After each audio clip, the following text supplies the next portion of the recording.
Hey guys, welcome to the stream. I'm doing a special Halloween special, and today we are actually reading Attack of the Jack-o'-lanterns.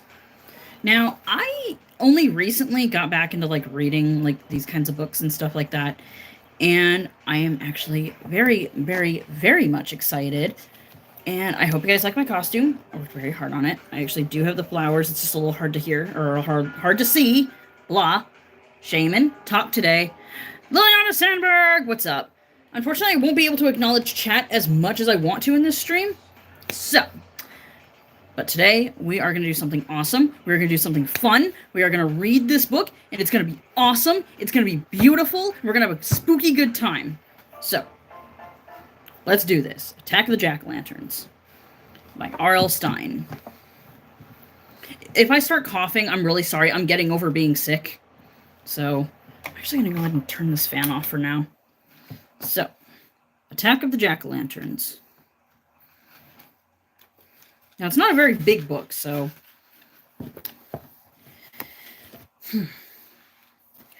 Where are you going, elf? Dad called from the den. Don't call me elf, I shouted back. My name is Drew. Dad thinks it's real cute to call me elf, but I hate it. He calls me elf because I'm tiny for a 12-year-old. I have short, straight black hair and a sort of pointy chin and a little pointy nose. If you look like an elf, would you want people calling you elf? Of course not. One day, my best friend, Walker Parks, heard my dad call me elf, so Walker tried it. What's up, elf? Walker said. I stomped on Walker's foot so hard, as hard as I could, and he never called me that again. Where are you going, Drew? Dad called from the den. Out, I told him, and slammed the front door behind me. I like to keep my parents guessing. I tried never to give them a straight answer. You might say I'm as mischievous as an elf, but if you said it, I'd stomp on your foot too. I'm tough. Ask anyone. They'll tell you that Drew Brockman is tough. When you're the shrimpiest girl in your class, you've got to be tough. Actually, I wasn't going anywhere. I was waiting for my friends to come over to my house. I walked down the street to watch for them. I took a deep breath. The people in the corner house had a fire going on in their fireplace. The white smoke floated from their chimney. It smelled sweet and piney. I love autumn. It means Halloween is on the way. Halloween is my favorite holiday. I guess I like it so much because it gives me a chance to look like someone else. Or something else. It's the one night of the year where I don't have to look like pointy-chinned me. But I have a problem with Halloween. 2 kids in my class are the problem. Tabitha Wise and Lee Winston. For the past 2 years, Tabby and Lee have totally ruined Christmas for Walker and me. And I'm so angry about it. Walker is angry too. Our favorite holiday ruined because 2 stuck-up kids who think they can do whatever they want just... grr. Just thinking about it makes me want to punch someone. My other friends, Shane and Shauna Martin, are upset about it too. Shane and Shanna are brother and sister, twins my age. They live in the house next door and we hang out a lot. Shane and Shanna don't really look like anyone else I know. They both have very round faces with curly ringlets of blonde hair. They have red cheeks and cheery smiles, and they're both short and kind of chunky. My dad says they're roly-poly. Dad always has something icky to say about everyone. Anyway, the twins are as angry as Walker and me about Tabby and Lee. And this Halloween, we're going to do something about it. Only we don't know what we're going to do about it. That's why we're coming over to my house to discuss it. How did the Tabby and Lee problem start? Well, I have to go back 2 years to explain it to you. I remember it so clearly. Walker and I were 10. We were just hanging out in front of my house. Walker had his bike on its side and was doing something to the spokes on one wheel. It was a beautiful autumn day. Down the block, someone was burning a big pile of leaves. It's against the law here in Riverdale, but my dad always threatens to call the police when someone burns leaves. But I love the smell. Walker was fiddling with his bike, and I was watching him. I forget what we were talking about. I glanced up, and there stood Tabby and Lee. Tabby looked perfect as always. Little Miss Perfect, that's what Dad calls her. And, for once, he's right. The wind was blowing pretty hard, but her long, straight blonde hair stayed in place. Didn't fly out all over her head like mine did. Tabby has perfectly creamy white skin and perfect green eyes that sparkle a lot.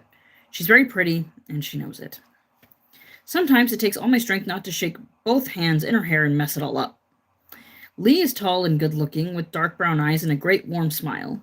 Lee is African American, and he sort of struts when he walks and acts real cool, like the rappers on MTV videos.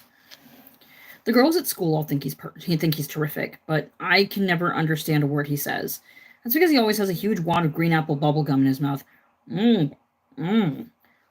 Lee stared at Walker's bike and grumbled something. Hey, I said, what's up, guys? Tabby made a disgusted face and pointed a finger at me. Drew, you have something hanging from your nose, she said. Oh, I shot my hand up to rub the bottom of my nose. Nothing there. Sorry, it only looked like you did. Tabby and Lee both laughed. Tabby's always playing mean jokes like that on me. She knows I'm self-conscious about my looks, so I always fall for her dumb tricks. Nice bike, Lee mumbled to Walker. How many speeds? It's a 12-speed, Walker told him. Lee sneered. Mine is a 42 speed. Huh? Walker jumped to his feet. There's no such thing as a 42 speed, he cried. Mine is, Lee insisted, still sneering. It's specially made. He blew a big green bubblegum bubble. That's hard to do when you're sneering. I wanted to pop it all over his smug face, but he stepped back and popped it himself. Did you get a haircut? Tabby asked me, studying my wind-blown hair. No, I replied. I didn't think so, she said as she smoothed her perfect hair back with one hand. Grrr. I couldn't help it. I balled my hands into fists and let out an angry growl. I growl a lot. Sometimes I don't even know I'm doing it. Lee said something. Bubblegum juice ran down his chin. Excuse me? I asked. I'm having a Halloween party, he repeated. My heart started to pound. A real Halloween party? I demanded. With everyone in costumes, hot apple cider and games and bobbing for apples and scary stories? Lee nodded. Yep, real Halloween party. At my house on Halloween night. You guys want to come? Sure, Walker and I both replied. Big mistake. Real big mistake. And that was chapter 1.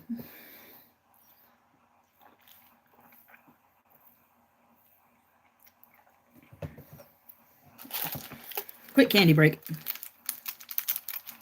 Candy break! I got a whole little box of candy next to me.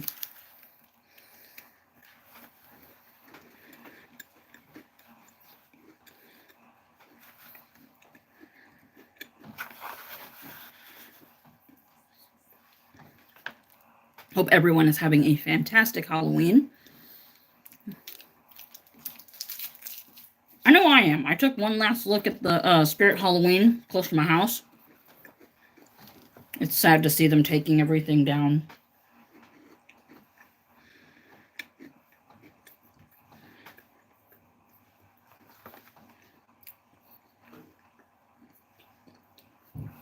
Really windy up here, too.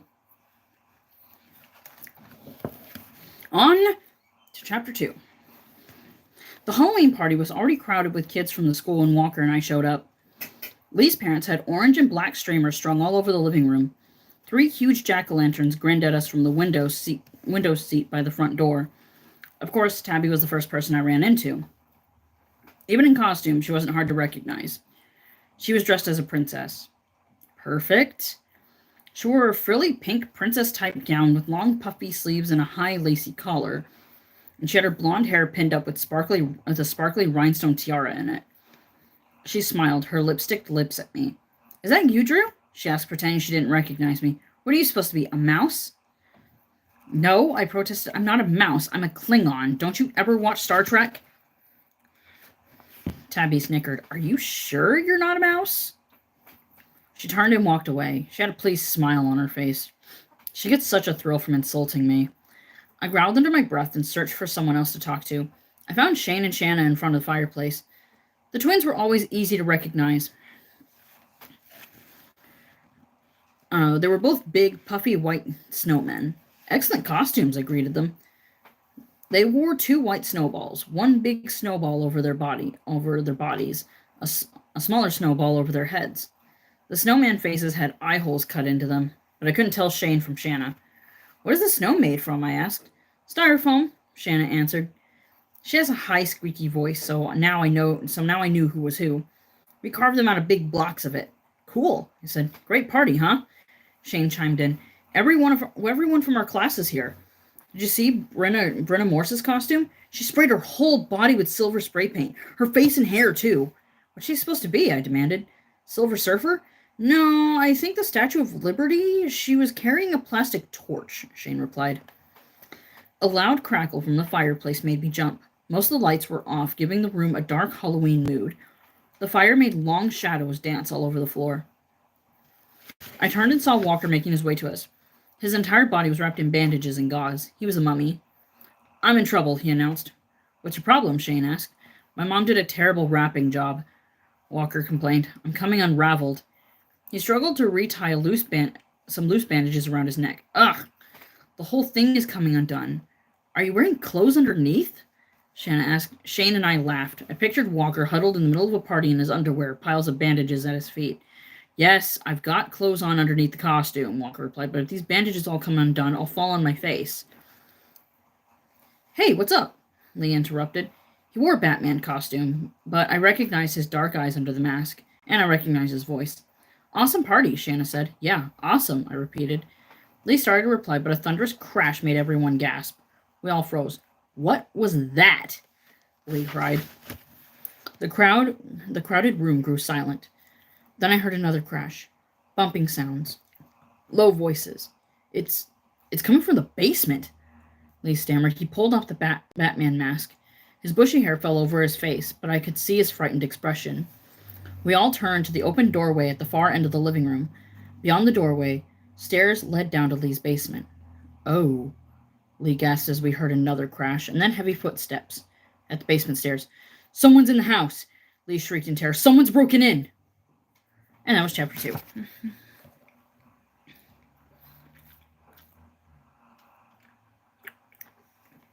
And it only goes downhill from here. Chapter 3. "Mom! Dad!" Lee cried. His voice rang out shrilly in the silent living room. The rest of us had all frozen in place. A shiver ran down my back as I listened to the heavy footsteps treading up the stairs. "Mom! Dad! Help!" Lee called again, his eyes bulging with fear. No reply. He took off toward their bedrooms at the back of the house. "Mom? Dad?" I started to run after him, but he returned to the living room a few seconds later, his whole body trembling. "My parents! They're gone! Call the police!" someone shouted. "Yes, call 911!" Walker screamed. Lee hurtled to the phone beside the couch. His foot kicked over a can of Pepsi on the rug, but he didn't notice. He grabbed the phone receiver and jammed it to his ear. I saw him push the emergency number. But then he turned to us and let the phone fall from his hand. "It's dead. The line is dead." Some kids gasped and a few cried out. I turned to Walker and opened my mouth to speak, but before I could get a sound out, two bulky figures burst from the basement door. "No!" Lee let out a horrified howl. Tabby stepped up and huddled close beside him. Her heavily made-up eyes were wide with fright. She grabbed Lee's arm. The two intruders moved quickly into the living room entrance and blocked the doorway.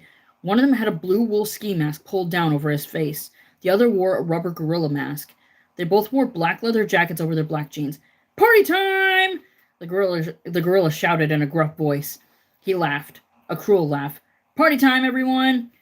Several kids cried out. My heart started to pound in my chest. I suddenly felt hot and cold at the same time. "Who are you?" Lee demanded from the frightened cries from some of the kids. "How did you get in? Where are my parents?" "Parents?" The guy in the ski mask replied. He had bright blue eyes, almost as blue as the wool in the mask that covered his face. "Do you have parents?" They both laughed. "Where are they?" Lee cried. "I think they ran away when they saw us coming," the guy said through the blue ski mask. Lee swallowed hard, a tiny gulping sound escaping his throat.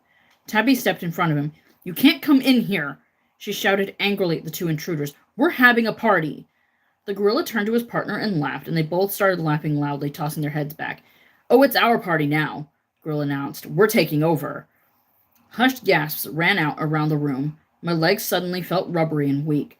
I grabbed Walker's shoulders to keep from collapsing. What are we going to do?" Tabby demanded. And that was chapter 3. I think I know where this is going.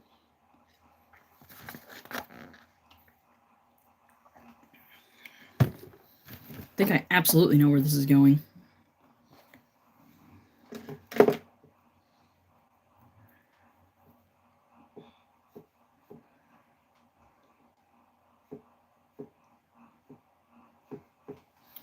All right, chapter 4. "Everybody down on the floor," the guy in the ski mask ordered. "You can't do this," Tabby screamed. "We're just kids," someone else cried. "Are you going to rob us? We don't have any money." I saw Shane and Shanna huddled together by the fireplace. Their faces were hidden by their snowman costumes, but I knew they must be terrified too. Down on the floor! Both intruders screamed. The room echoed with heavy thuds and the rustle of costumes as we all obediently dropped to the floor. You too! The gorilla screamed at Shane and Shanna. It's impossible. How do we get down in these big snowballs? Shanna cried. Get down on the floor anyway. The gorilla ordered nastily. Get down or we'll push you down, the ski mask guy threatened. I watched Shane and Shanna struggle to lower themselves to the floor. They had to pull off their bottom snowballs to get on their knees. Shanna's snowball broke in half as she worked to pull it off. Okay, push-ups, everybody, the gorilla ordered. Huh? Confused cries rose through the room. Push-ups. You all know how to do push-ups, right? How many do we have to do? Walker asked. He knelt close to me on the rug and on the coffee table. Do them for a couple hours. The ski mask guy replied. Hours? Several kids cried out. A few hours of push-ups will get you all warmed up. Then we'll think of something harder for you to do. Yeah, much harder, his partner added. Then they both burst out laughing again. You can't do this, I screamed, my voice out high and tiny like a mouse voice. Other kids protested too, and I turned to the door. The guy in the ski mask had moved into the living room, but the gorilla was still blocking any escape. Get started, the gorilla ordered. Or we'll make it 3 hours, his partner added. I heard a lot of groans and complaints, but we all dropped onto our stomachs and started doing push-ups. What choice did we have? We can't do this for 2 hours, Walker protested breathlessly. We'll faint. He raised and dropped, close beside me on the floor, his mummy costume unraveling with each move he made. Faster! Come on, speed it up, the gorilla ordered. I had only done 4 or 5 push-ups, and my arms were already starting to ache. I don't get much exercise except for bike riding and swimming in the summer. There was no way I'd last more than 10 or 15 minutes. I raised my eyes to the front of the room and saw a sight that made me cry out in shock. That was chapter 4.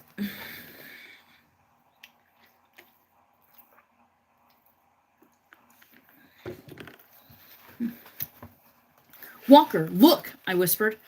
He groaned. I poked Walker in the side. He lost his balance and hit the floor. Hey, Drew, what's your problem? He groaned. We both turned our eyes to the doorway, and we saw to our surprise that Tabby and Lee weren't down on the floor like the rest of us. They had joined the 2 intruders in front of the doorway, and they both had wide, gleeful grins on their faces. I stopped the push-ups and raised myself to my knees, and I saw Lee start to laugh. Tabby joined him. She laughed so hard her tiara shook. They slapped each other a high five. All around me, on the floor, some kids were still working away, pushing themselves up and then down and up and then down again, groaning and grunting as they obediently did their push-ups. But Walker and I had stopped. We were both on our knees watching Tabby and Lee. The 2 creeps were laughing and celebrating. I was about to cry out in anger when the 2 intruders tugged off their masks. I instantly recognized the boy with the gorilla mask. He was Todd Jeffrey, a high school kid who lives next door to Lee. I knew the ski mask kid, too. His name was Joe something or other. I think he was a friend of Todd's. Todd brushed his coppery hair back off his forehead. His hair was wet, his face was red, and he was sweating. I guess it was hot inside that rubber mask. Joe tossed his ski mask to the floor, and he shook his head, laughing at us. All a joke, guys, he called out. Happy Halloween! All the other kids had stopped the push-ups, but no one had moved up from the floor. I guess we were too shocked to stand up. Just a party joke, Lee chimed in, grinning. Did we scare you? Tabby asked coyly. Grrr. I let out the loudest growl I had ever growled. I wanted to leap up, grab the tiara off Princess Tabby's head, and wrap it around her neck. Todd and Joe slapped each other a high five, and they picked up cans of Pepsi and tilted them over their mouths. You can get up now, Lee announced, snickering. Wow, you guys look so scared. I guess we really fooled you, Tabby cried gleefully. I don't believe this, Walker muttered, shaking his head. The wrapping had fallen from his face. Bandages drooped loosely over his shoulders. I really don't believe this. That was a mean, rotten joke. I climbed up shakily and helped Walker to his feet.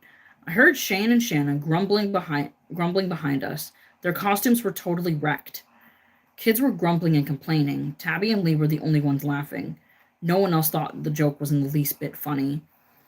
I sat across the room to tell the 2 creeps what I thought of their dumb joke. But Lee's parents burst into the room, pulling off their coats. We went next door to Jeffrey's, Lee's mom announced. Then she saw Todd. Oh, hi, Todd. We were just at your house visiting your parents. What are you doing over here, helping Lee out with the party? Kind of, Todd replied, grinning. How's the party going? Lee's dad asked. Great, Lee told him. Just great, Dad. And that's how Tabby and Lee ruined Halloween 2 years ago. Walker and I, and Shanna too, were all really upset. No, we were more than upset. We were furious. Halloween is our favorite holiday, and we don't like to see it ruined because of a mean practical joke. So last year, we decided to get even. And that was chapter 5.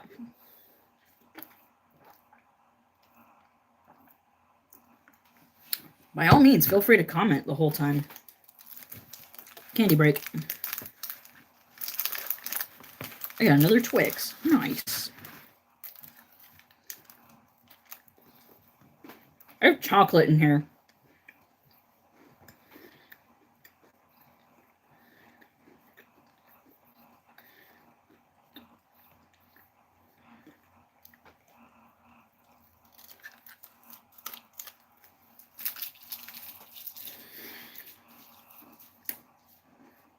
Mm.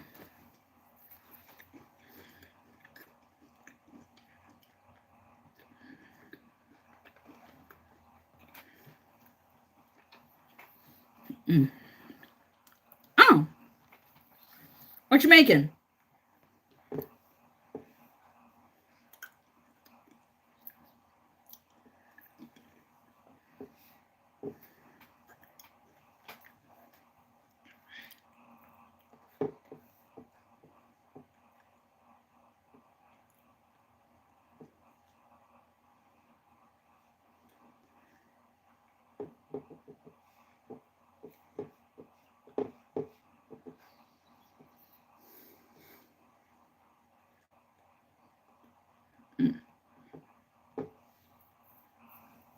All right.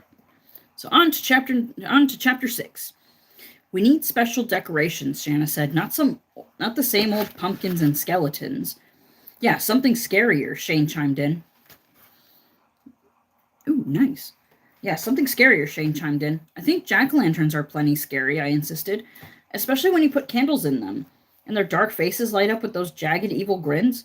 Jack-o'-lanterns are babyish, Walker argued. No one is afraid of a jack-o'-lantern. Look, Shanna's right. If we're going to scare Tabby and Lee, we need something better. It was a week before Halloween. The 4 of us were hard at work at my house. We were working on my Halloween party. Yes, last year, the party was at my house. Why did I decide to have a party? For one reason. For revenge. For revenge on Tabby and Lee. Walker, Shane, Shanna, and I had spent the entire year talking about it, dreaming up plans, dreaming up the frightening scares we could imagine. We didn't want to pull a mean joke like having people break into our house. That was too mean, too frightening. And some of my friends still have bad dreams about guys in ski masks and gorilla masks. The 4 of us didn't want to terrify all of our guests. We just wanted to embarrass Tabby and Lee and scare them out of their skins. Now, a week before the big night, we were sitting around in my living room after dinner. We should have been doing homework, but Halloween was too near. We had no time for homework. We had to spend all our time making evil plans. Priorities. Shane and Shanna had a lot of really frightening ideas. They both look so sweet and innocent, but once you get to know them, they're pretty weird. Walker and I wanted to keep our scares simple. The simpler, the scarier. That's what we thought. I wanted to drop fake cobwebs over Tabby and Lee from the stairway. I know a store that sells really sticky, scratchy cobwebs. Walker has a tarantula that he keeps in a glass cage in his room. A live tarantula. He thought maybe it could tangle the tarantula in the cobwebs and drop it in Tabby's hair. Not a bad idea. Walker also wanted to cut a trap door in the living room floor. When Tabby and Lee stepped on a spot, we'd open the trap door and they would disappear in the basement. I had to reject that idea. I like it, but I wasn't sure how Mom and Dad would react if they discovered us sawing up the floor. Also, I just wanted to terrify the 2 creeps. I didn't want to break their necks. Where are we going to put the fake blood puddles? Shane asked. He held a red plastic puddle of blood in each hand. He and his sister had bought a dozen fake blood puddles at a costume store. They came in different sizes and looked very real. And don't forget the green slime, Shanna reminded us. She had 3 plastic bags of slime besides her. Walker and I opened one of the bags and felt the slimy, sticky, oozy gunk. Where did you buy this? At the same store? No, it came out of Shanna's nose, Shane joked. With an angry cry, Shanna hoisted up one of the bags. She swung it out in front of her, threatening to smack her brother with it. He laughed and bounced off the couch. Whoa, careful, I replied. If that bag breaks. Hey, maybe we can hang the slime from the ceiling, Walker suggested. Yeah, cool, Shane cried excitedly. And it would drip onto Tabby and Lee. Maybe we could cover them with it, Walker said excitedly, and they'd look like two sticky green blobs. Glub, glub, glub. Shanna thrashed out her arms and pretended she was drowning in a puddle of slime. Will it even stick to the ceiling? How will we keep it up there long enough? Look, how will we get the two of them to even stand under it? I'm the practical one of the group. They have a lot of wild, weird ideas, but they never know how to make them work. That's my job. I'm not sure, Walker replied. He jumped up from his chair. I'm going to go get something to drink. What if the slime started to spew out of the jack-o'-lanterns, Shane suggested. That would be kind of scary, wouldn't it? And if we had fake blood gush out of the jack-o'-lanterns, Shanna said, that would be even scarier. We have to trap Tabby and Lee somehow, Shane suggested, thinking hard. All the slime and cobwebs and blood is good, but we have to make them think they're really in danger. We have to make them think something terrible is really going to happen to them. I started to agree, but the lights went out. Oh! I uttered a cry of surprise, blinking in the sudden darkness. What happened? Shane and Shanna didn't reply. The curtains were drawn, so no light entered the living room from outside. The room was so dark I couldn't see my two friends sitting right across from me. And then I heard a dried, whispered voice, a frightening whisper, so close to my ear. Come with me. Come with me now. Come home where you belong. Come home to the grave. And that was chapter 6.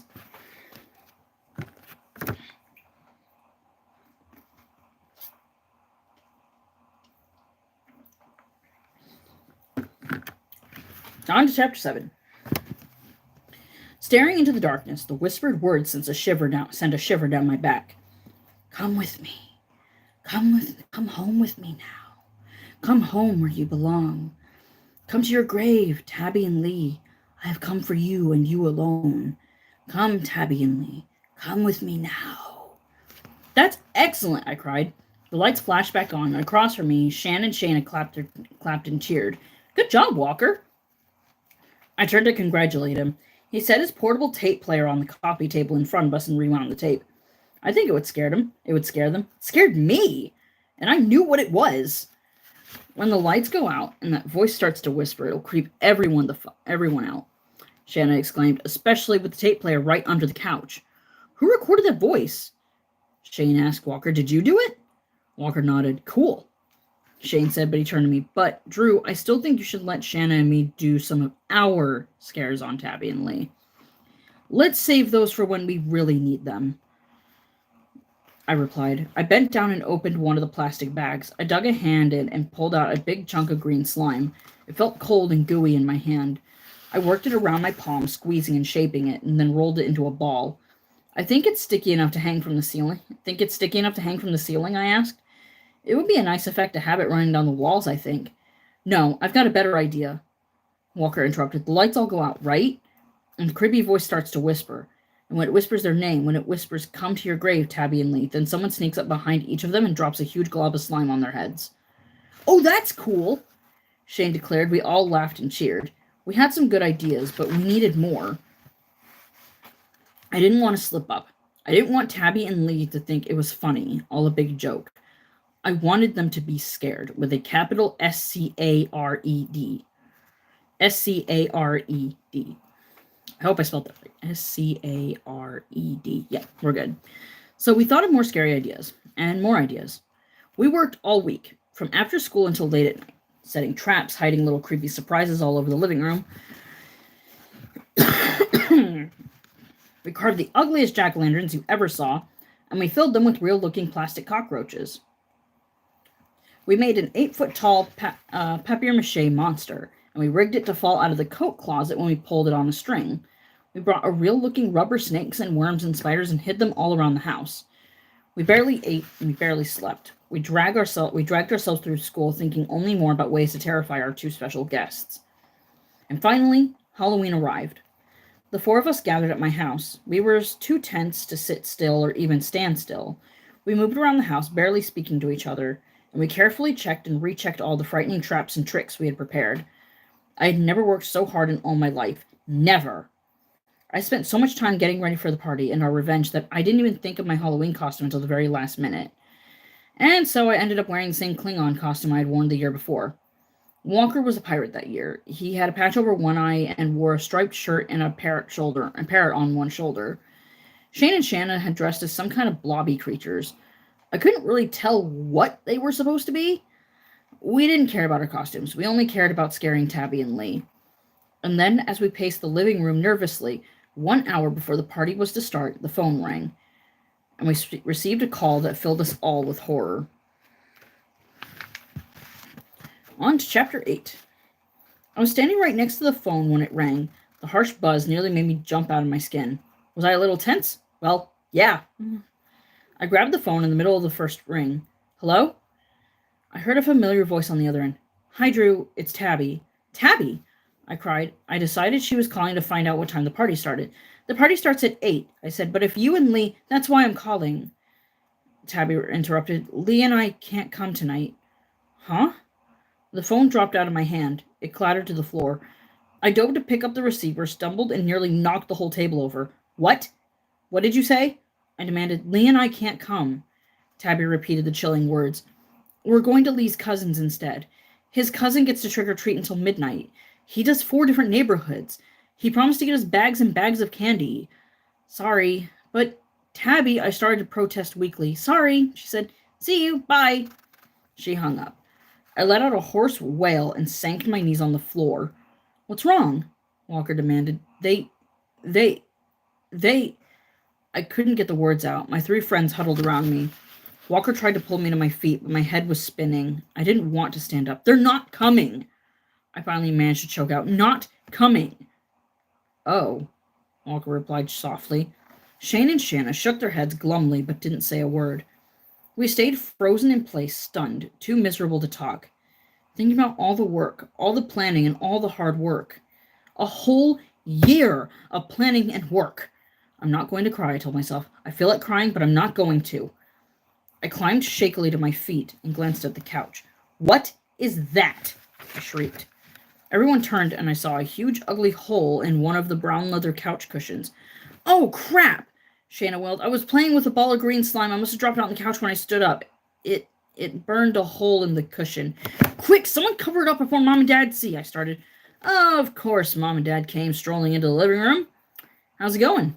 All ready for your guests? Dad asked. I crossed my fingers and prayed they wouldn't see the huge hole in the couch. Good heavens, what happened to the couch? Mom shrieked. It took Mom and Dad a long time to get over the ruined couch. And it took me even longer to get over the ruined party. That's how it went last Halloween. 2 years. 2 years of ruined Halloweens. Now, it's a year later. Halloween time again. This year, we have twice as much reason to get revenge on Tabby and Lee. If only we had a plan. Chapter 9.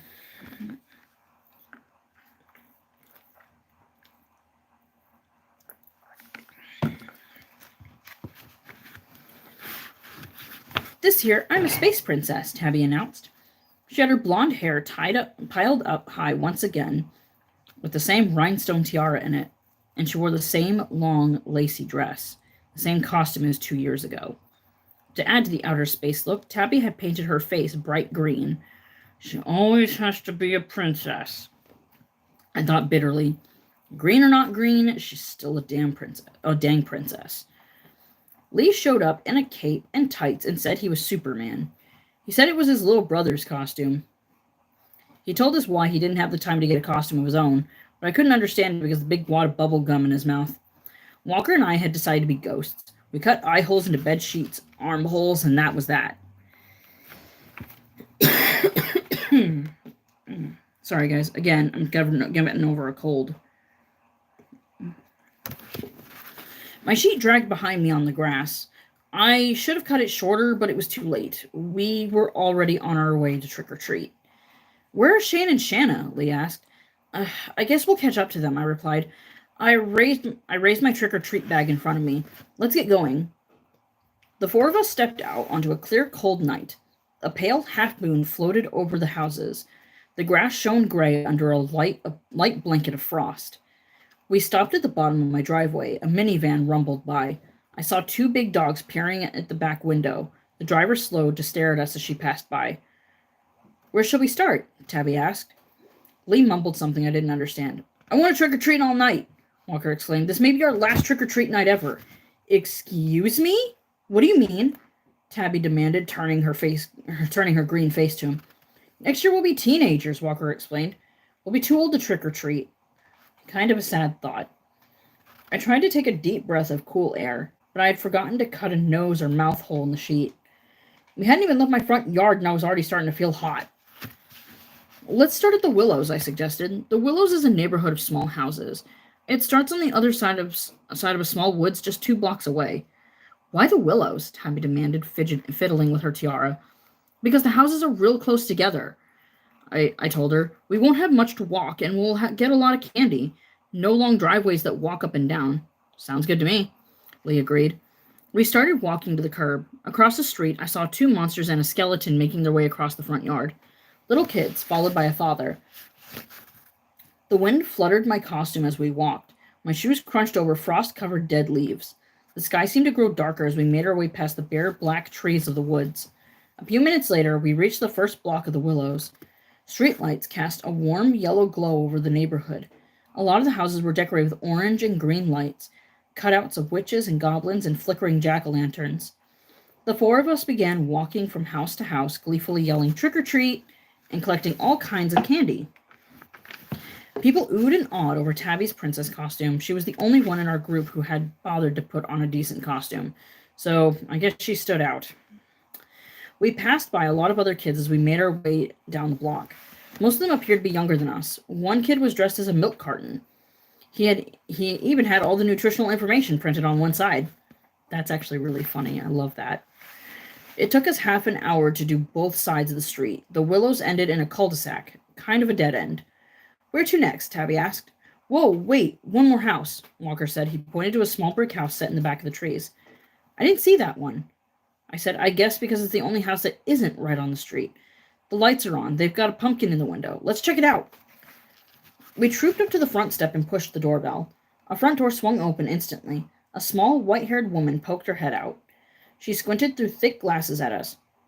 "Trick or treat," the 4 of us chanted. "Oh my goodness," she exclaimed. She pressed her wrinkled hands against her cheeks. "What wonderful costumes!" Huh? Wonderful costumes, I thought. 2 bed sheets and a borrowed Superman suit from last year? The old woman turned back into the house. "Forrest, come see the kids. You've got to see these costumes." I heard a man call from somewhere deep in the house. "Come in, please, come in," she pleaded. "I want my husband to see you." She stepped back to make room for us to enter. The 4 of us hesitated. "Come in! Forrest has to see your costumes, but it's hard for him to get up. Please." Tabby led the way into the house. We stepped into a tiny, dimly lit living room. A fire blazed in a small brick fireplace against one wall. The room felt like a blast furnace. It had to be like 500 degrees in there. The woman shut the front door behind us. "Forrest! Forrest!" she called. She turned to us and smiled. "He's in the back room. Follow me." She opened the door and let us enter. To my surprise, the back room was enormous and jammed with kids in costumes. "Whoa!" I cried, my eyes startled. My eyes quickly swept the room. Most of the kids had taken off their masks. Some of them were crying. Some were red-faced and angry. Several kids sat cross-legged on the floor, their expressions glum. "What's going on?" Tabby demanded shrilly, her eyes bulged wide with fear. "What are they all doing here?" Lee asked, swallowing hard. A red-faced little man with shaggy white hair came hobbling from the corner, leaning on a cane. "I like your costumes," he said, grinning at us. We have to go now," Tabby stammered. We all turned to the door. The old woman had shut it behind her. I glanced back at the kids in costumes. There were at least 24 of them. They all looked frightened and so unhappy. "We have to go," Tabby repeated shrilly. "Yeah, let us out of here," Lee insisted. The old man smiled. The woman stepped up beside him. "You have to stay. We like to look at your costumes." "You can't go," the old man added, leaning heavily on his cane. "We have to look at your costumes." "Huh? What are you saying? How long are you going to keep us here? Ted replied. Forever! The old couple replied in unison.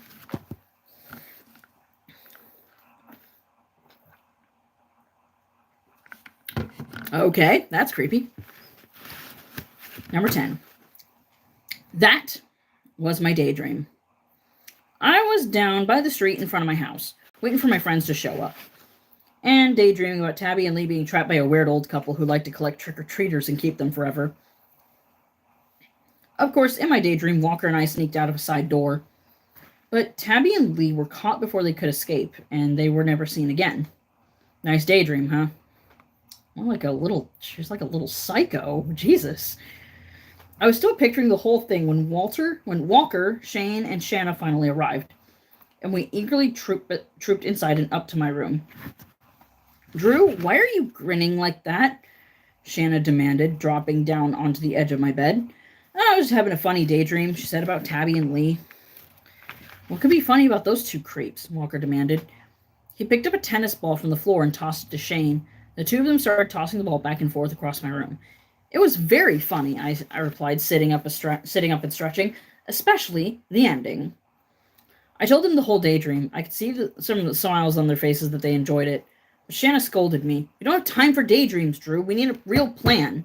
It's almost Halloween. Walker tossed the tennis ball too high. It smashed into my dresser lamp and knocked it over. Shane hurtled toward the lamp and made a diving catch before it hit the floor. Way to go, Walker cried. Catch of the month.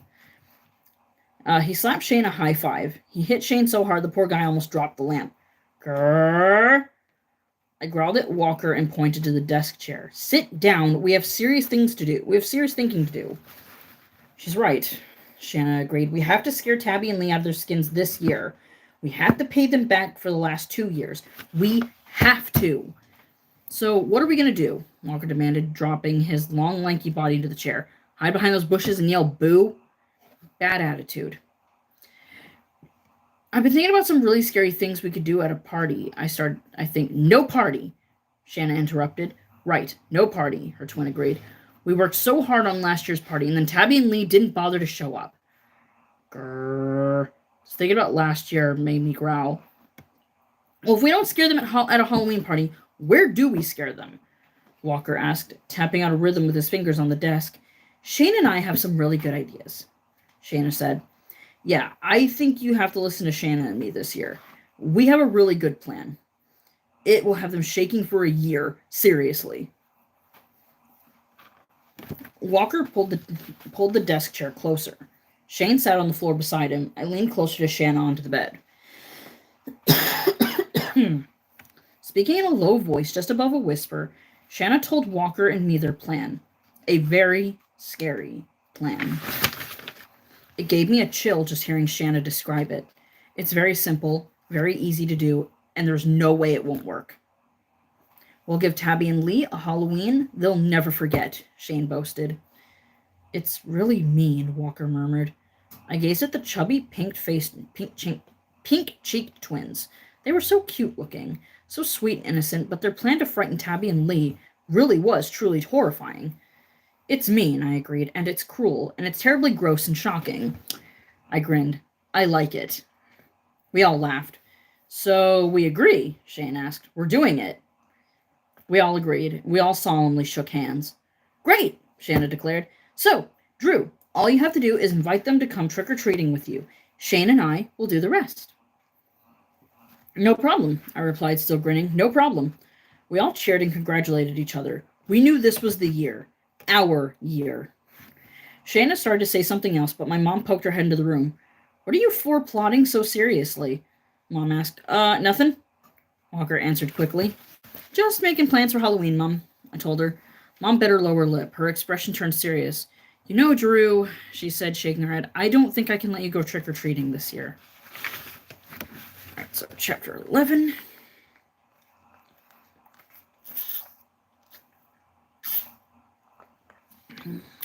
On to chapter 11.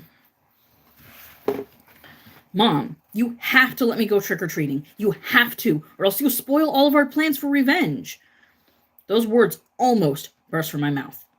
But somehow, I held them in. I choked back the words and stared hard at her, trying to decide if she was serious. She was. Mom, what's wrong? What did I do? Why am I grounded? Drew, you're not grounded. Mom laughed. I just don't think trick-or-treating is a good idea this year.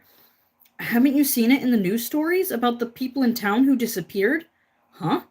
Disappeared? My mind flashed back to my daydream. I pictured the old couple again, locking kids up in the back room. You mean kids have disappeared? I asked. Mom shook her head. No, not kids, adults. A fourth person was reported missing yesterday. Yesterday. Here, look. Mom had the newspaper rolled under her arm. She pulled it out and unrolled it. She held the front page up so we all could see it. I could read the bold black headline from across the room. Local mystery. 4 have vanished. I climbed up from the bed and made my way over to my mom. I saw Shane and Shanna exchange worried glances. Walker's expression had turned solemn. He drummed his fingers tensely on the desktop. I took the newspaper from Mom and stared at the photos of the 4 people who had disappeared. 3 men and 1 woman. The police are warning people to be very careful, Mom said softly. Walker walked over and took the newspaper from my hands. He studied the photos for a moment. Hey, these people are all fat, he exclaimed. Now we're all clustered around the paper and stared at the gray photos. Walker was right. All 4 people were very overweight. The first one, a bald man in a bulging turtleneck sweater, had at least 6 chins. Weird, I murmured.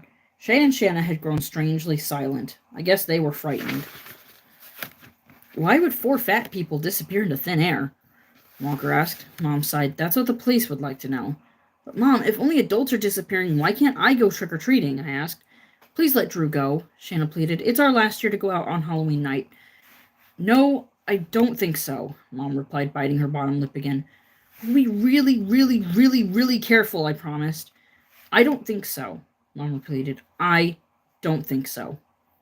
Once again, Halloween was completely ruined.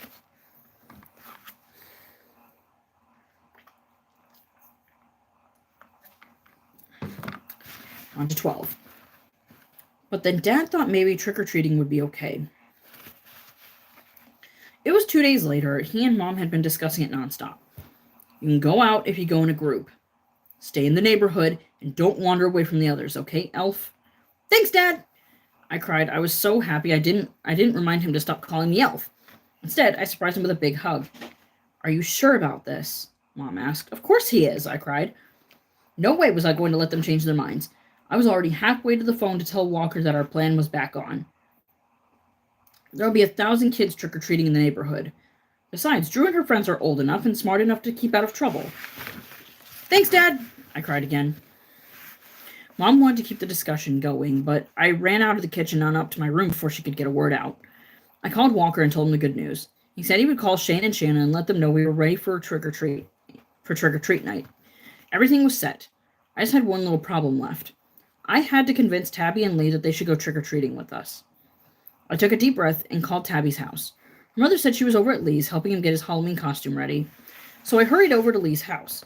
It was a gray Saturday afternoon. It had rained all morning, and storm clouds still floated overhead. The front lawns shimmered from the clinging rainwater. I jumped over wide puddles on the sidewalk. I wore a heavy gray sweatsuit.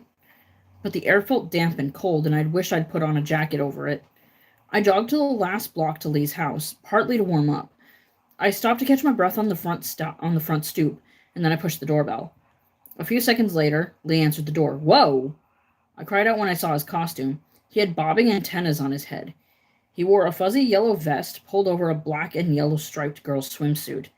You're a bee? I stammered. He nodded. Tabby and I are still working on it. We bought black tights for my legs this morning. Oh, cool, I said. He looked really stupid. But why should I tell him? Tabby greeted me as I stepped into the den. She had opened the package containing the tights and was stretching them out, tugging them hard between her fingers. Drew, have you lost weight? She asked. Excuse me? No. Oh, I guess you like your sweatsuit baggy like that, huh? She's so freaking mean. She turned her head away, but I saw her snicker to herself. She thinks she's really funny. Is that your costume? She asked. I decided to ignore her nasty jokes. No, I'm going to be some kind of superhero, I think. I told her, wear a cape and tights. What are you going to be? A ballerina, she replied, handed the tights to Lee. Here are your bee legs. Do you have some heavy construction paper? What for? Lee asked. We need to make the stinger, to glue to the back of your tights. No way, Lee protested. No stinger. I don't need a stinger. I'll only sit on it anyway. I let them argue for a few minutes, and I kept out of it. Lee finally won. No stinger. Tabby pouted for a while and made faces at him. She hates it when she doesn't get her way. He's even more stubborn than she is. Listen, guys, I started. Walker, Shane, and Shanna are going trick-or-treating together this year. I took a deep breath and then asked my question. Want to come with us? Yeah, sure, Lee replied. Fine, Tabby agreed. And that was that. The trap was set. Tabby and Lee were in for the most frightening Halloween of their lives. Unfortunately, we were too. And on to chapter 13 here after a drink break.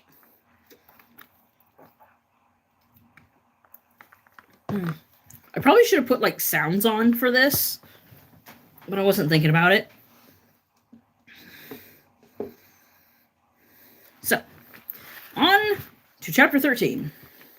As you can tell, the chapters in this are really short because this is a kid's book, but it's okay. The week dragged by. I counted the hours till Halloween. Finally, the big night arrived. I was so nervous I could barely get my superhero costume together. It wasn't really much of a costume. I wore bright blue tights and a blue top. I pulled a pair of red boxer shorts over my tights. For my cape, I cut up a red tablecloth we didn't use anymore and tied it around my shoulders. Then I pulled on a pair of white vinyl boots.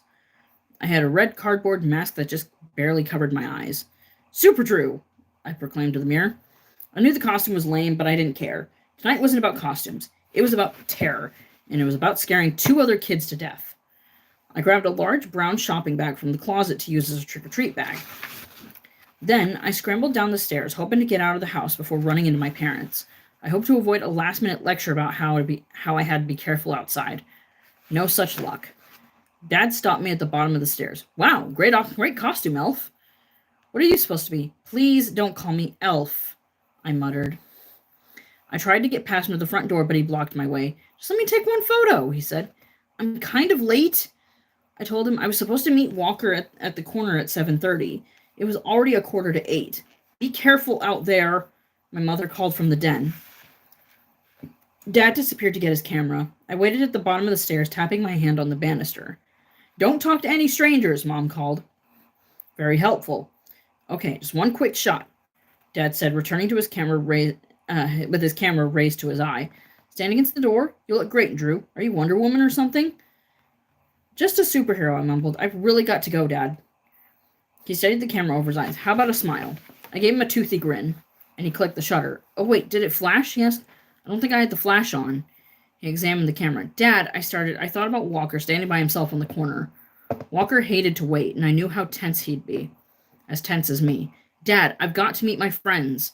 If you see anyone suspicious, run away. Mom called from the den. Let's try again, Elf. Dad raised the camera. Smile. He clicked the shutter. No flash. Whoa. He checked the camera again. Dad, please, I begged. Oh, wow. Would you believe it? No film. I thought I had film in here. I'll go upstairs and get a roll. It'll only take a second. Dad! I screamed. The doorbell rang and it startled us both. Probably some trick-or-treaters, Dad said. I leaped to the door and pulled it open. I squinted into the yellow porch light. A boy stood there in all black. He wore a black sweater and black pants. A black wool ski cap was pulled over his forehead. He had on black makeup covering all over his face, and he wore black gloves. Cute costume, Dad declared. Get him a candy bar, Drew. I groaned, Dad, it's not a trick-or-treater, it's Walker. I pushed open the storm door so that I could let Walker come in. I thought you were going to meet me, he said. Dad stared at Walker's all-black costume. What are you supposed to be, he asked. A dark and stormy night, Walker replied. Huh? Where's the stormy part? I asked. Here, Walker replied. He raised a black plastic water pistol and squirted me in the face. Dad burst out laughing. He thought it was a riot. He called Mom to the front den to take a look. We are never getting out of here, I whispered to Walker. We're going to miss Tabby and Lee. We had the night all planned out, down to the last minute, but now the whole plan could be ruined. I had a knot in my stomach, and I could feel it tightening. The cape suddenly felt as if though it were choking me. Mom and Dad were admiring Walker's costume. A dark and stormy night. Very clever, Mom said. But how will anyone see you in the dark? You better be very careful crossing the street. Mom had advice for everyone tonight. I couldn't take it anymore. We've got to go. Bye, I said. I shoved Walker out the door and followed right behind him. Mom called out more warnings from the house, but I couldn't hear her. I pulled Walker down the driveway and we hurried toward the corner. That's where we were supposed to meet Tabby and Lee, our two victims.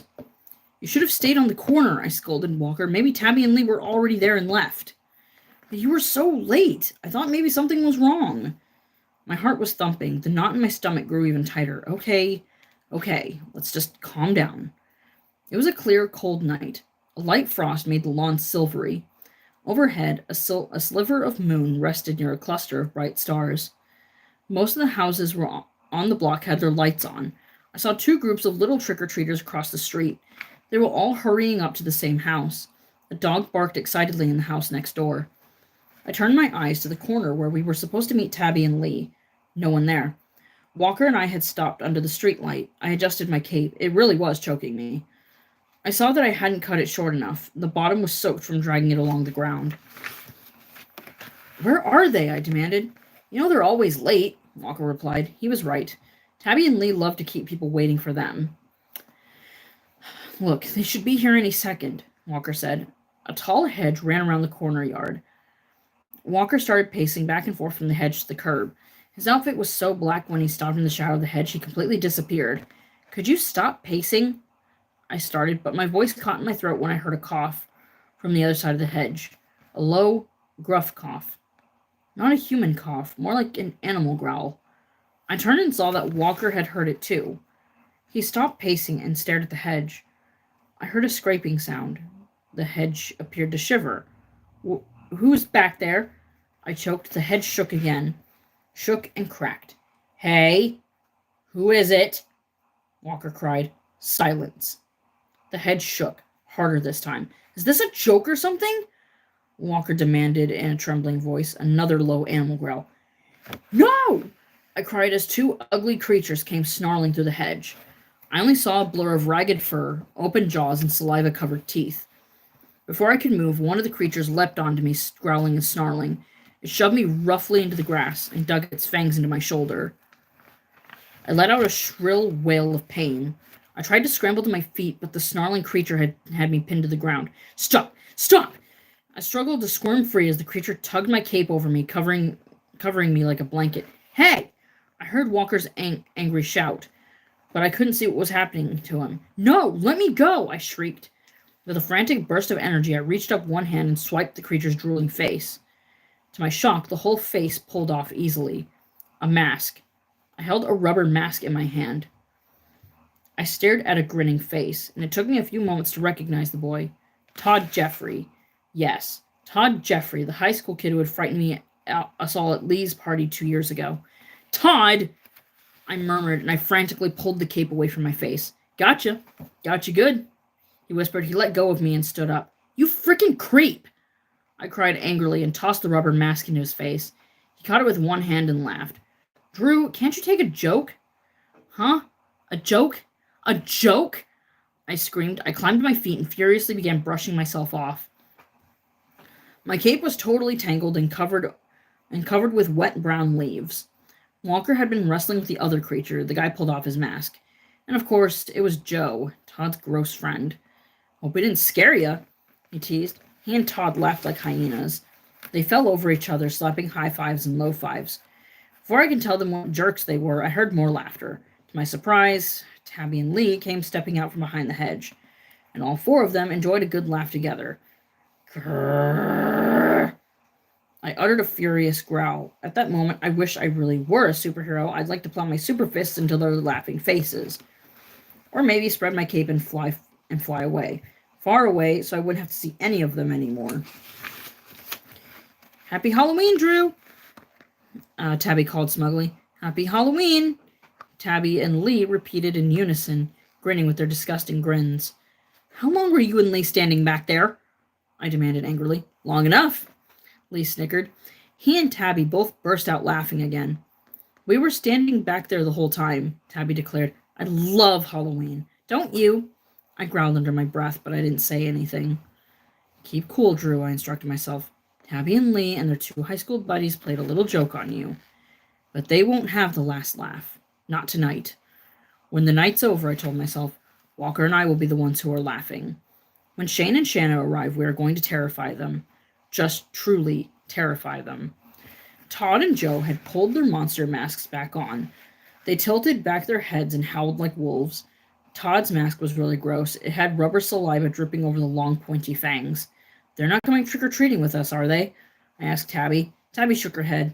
She adjusted the tiara on top of her blonde hair. No way, Todd replied from behind the ugly mask. Joe and I are too old for trick-or-treating, especially with you crybabies. Then why are you wearing those monster costumes? Walker demanded. Just to scare kids, Joe replied. He and Todd laughed again, loud, cruel laughs. Joe grabbed my mask and pulled it down my chin. Todd rubbed the back of his hand over Walker's cheek, smearing the black makeup. Then they ran off to find some other victims. Frickin' creeps. I was glad to see them go. I stood behind, watching them, making sure they didn't change their minds and come back. Nice, guys, Lee said. He set his orange and black trick-or-treat bag down on the grass. Then he adjusted his bee antennas. I heard kids laughing across the street. I turned and saw a group of 4 kids, all monsters and goblins, running up the driveway to a house. Let's get going, Tabby said. It's kind of cold. Aren't Shane and Shanna supposed to meet us? Lee asked. They'll catch up with us, I said. We crossed the street and started towards the first house, a tall, brightly lit brick house with a smiling pumpkin cut out in the front window. As we made our way up to the gravel driveway, I glanced at my watch and gasped. Nearly 8:15. Shane and Shanna were supposed to meet us on the corner at 8. Where were they? They were never late. Never. I swallowed hard. Was this Halloween about to be ruined too? Had something gone wrong?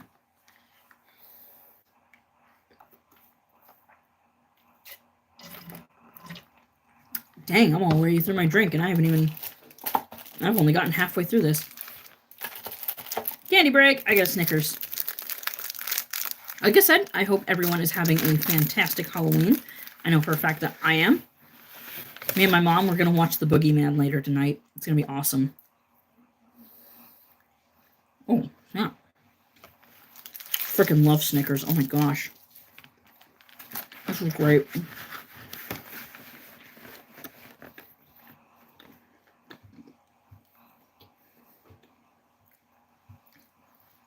Mm. Mm.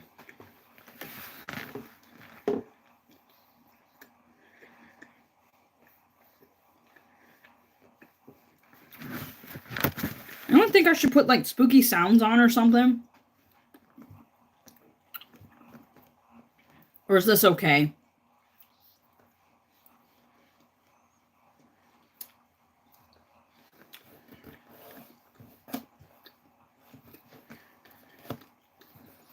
Mm.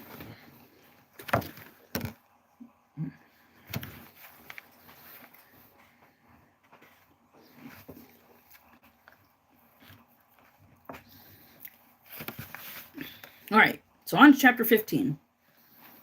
We stepped up onto the front stoop and peered through the glass storm door. A big orange cat with bright blue eyes stared back at us from the other side of the door. I rang the doorbell. A few seconds later, a smiling young woman in jeans and a yellow turtleneck came hurrying to the door. She carried a basket of Snickers bar and Milky Ways. You all look great, she declared, dropping a candy bar in each bag. Drew, hold up your bag, Tabby ordered shrilly. Oh, sorry. I was still worrying about Shane and Shanna. I held up my bag for the woman. The cat narrowed its amazing blue eyes at me. Are you supposed to be a princess? A woman asked Tabby. No, a ballerina, Tabby replied. And you're a lump of coal, the woman asked Walker. Something like that, Walker muttered.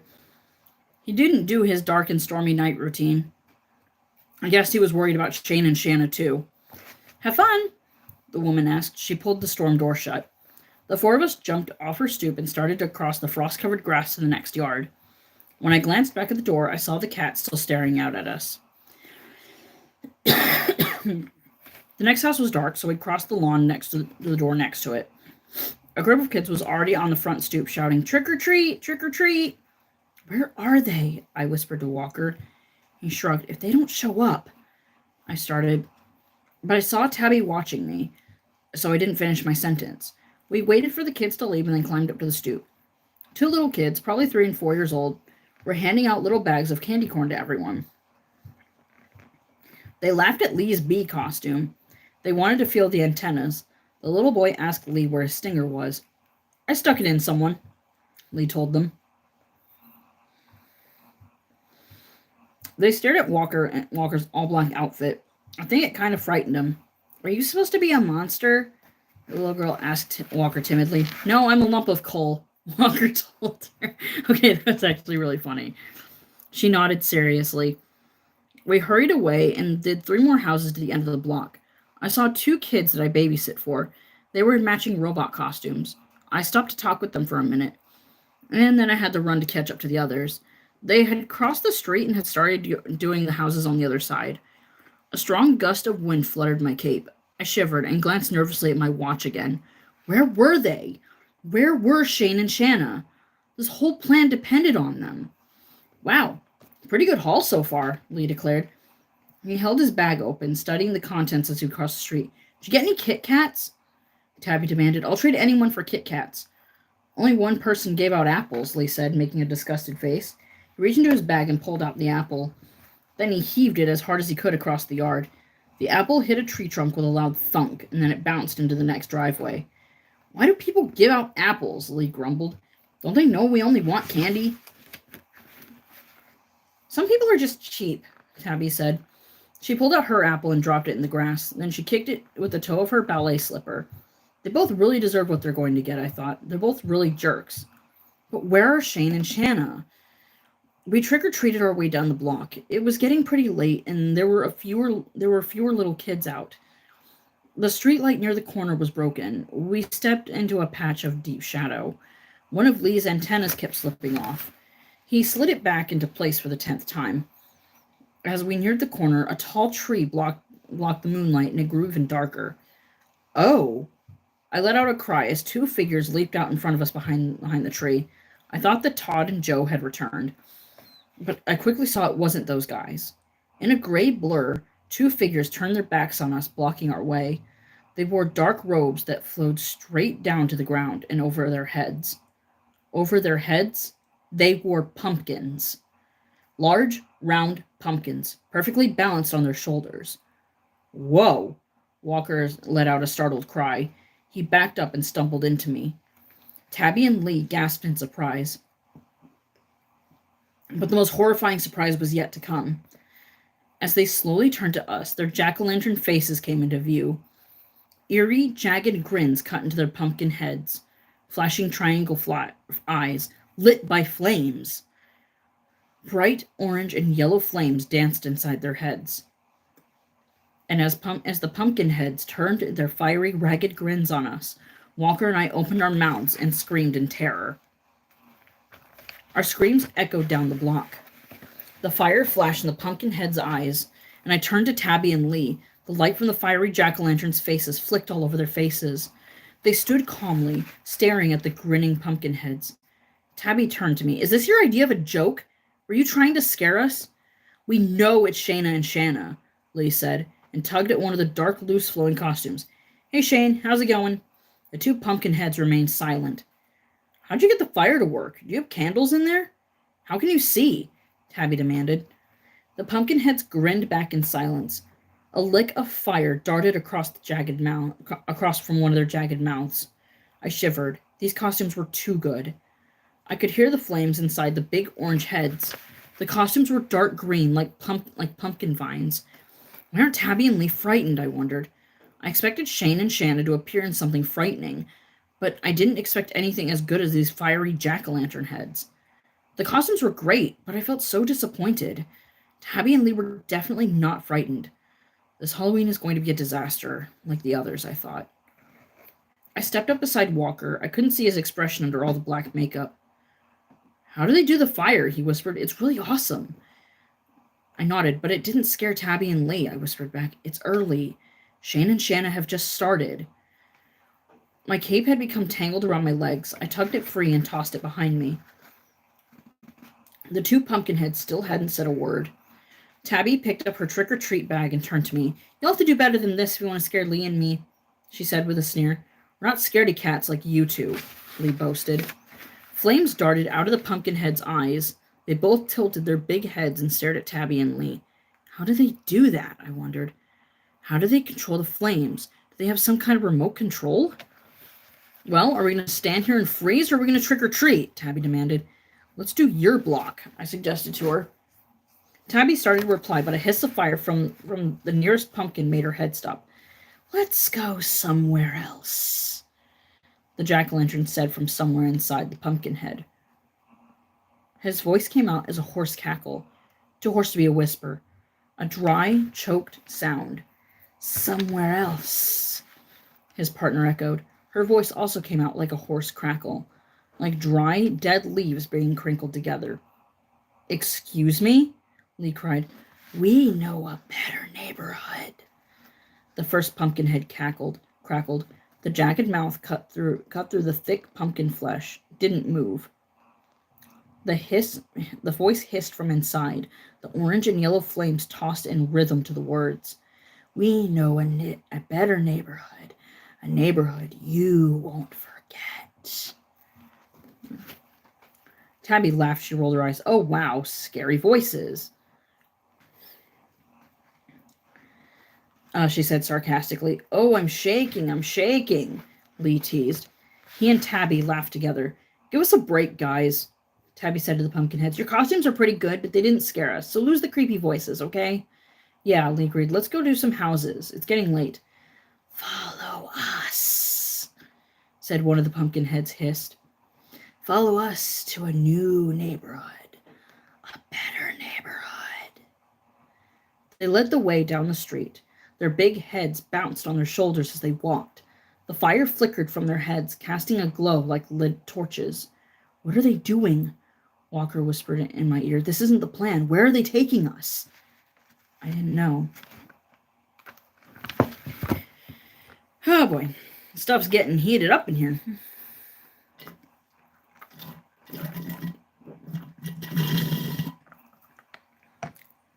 And I just ran out of drink. Fudge. Quantum's here! Oh yeah, we're having fun. Like halfway through it at this point. We've got candy here. I'm a happy camper. Oh snap, I almost dropped my book. Gonna have me some M&Ms.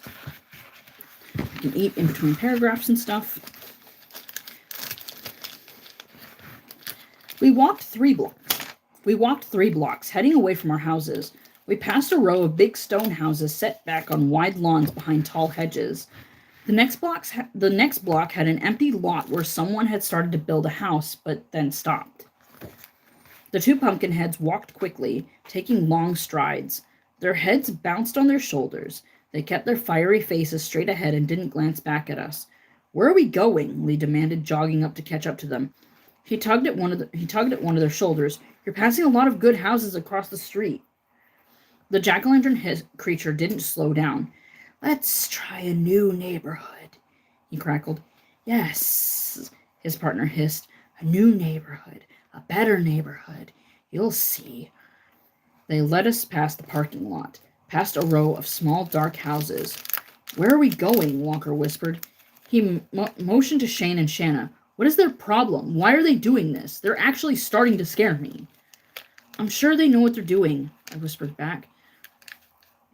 I gazed back around the block. I didn't see many other trick-or-treaters. It was getting late, and most of the little kids had already gone home. In the next driveway, 2 tall kids, a gorilla and a chubby clown, were pawing through their trick-or-treat bags. They had their heads lowered to the bags. We passed by them, and they didn't even look up. Hey, we're missing a lot of good houses, Lee protested. He pointed to a brick house on the corner. Can we stop there? Those people always have handfuls of candy bars. Really, handfuls.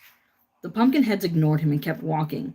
Hey, whoa, stop, Tabby demanded. She and Lee both trotted up in front of the Pumpkinheads. Stop, come on, whoa. A new neighborhood, one of them croaked. Let's try a new neighborhood. The other one echoed, a better neighborhood. A chill ran down my back. Shane and Shanna were acting so weird. I tugged my cape off a clump of weeds. The air suddenly felt colder and damp. I wrapped the cape around me. Up ahead, Lee fiddled with his bee antenna. I saw that Tabby's ballet slippers were soaked with mud. We followed the pumpkin heads across the street, and then they stopped off the sidewalk and started into the dark woods. Walker hurried up beside me. Even through his heavy makeup, I could see the worried expression on his face. "Why are they taking us into the woods?" he whispered. I shrugged. "I guess they're getting ready to scare Tabby and Lee." Twigs and dead leaves crackled under our shoes as we made our way between the trees. A frightening thought flashed through my mind. I suddenly pictured the four fat people who had disappeared. 4 people, vanished into thin air, never to be seen again. I remembered all of my mom's warnings.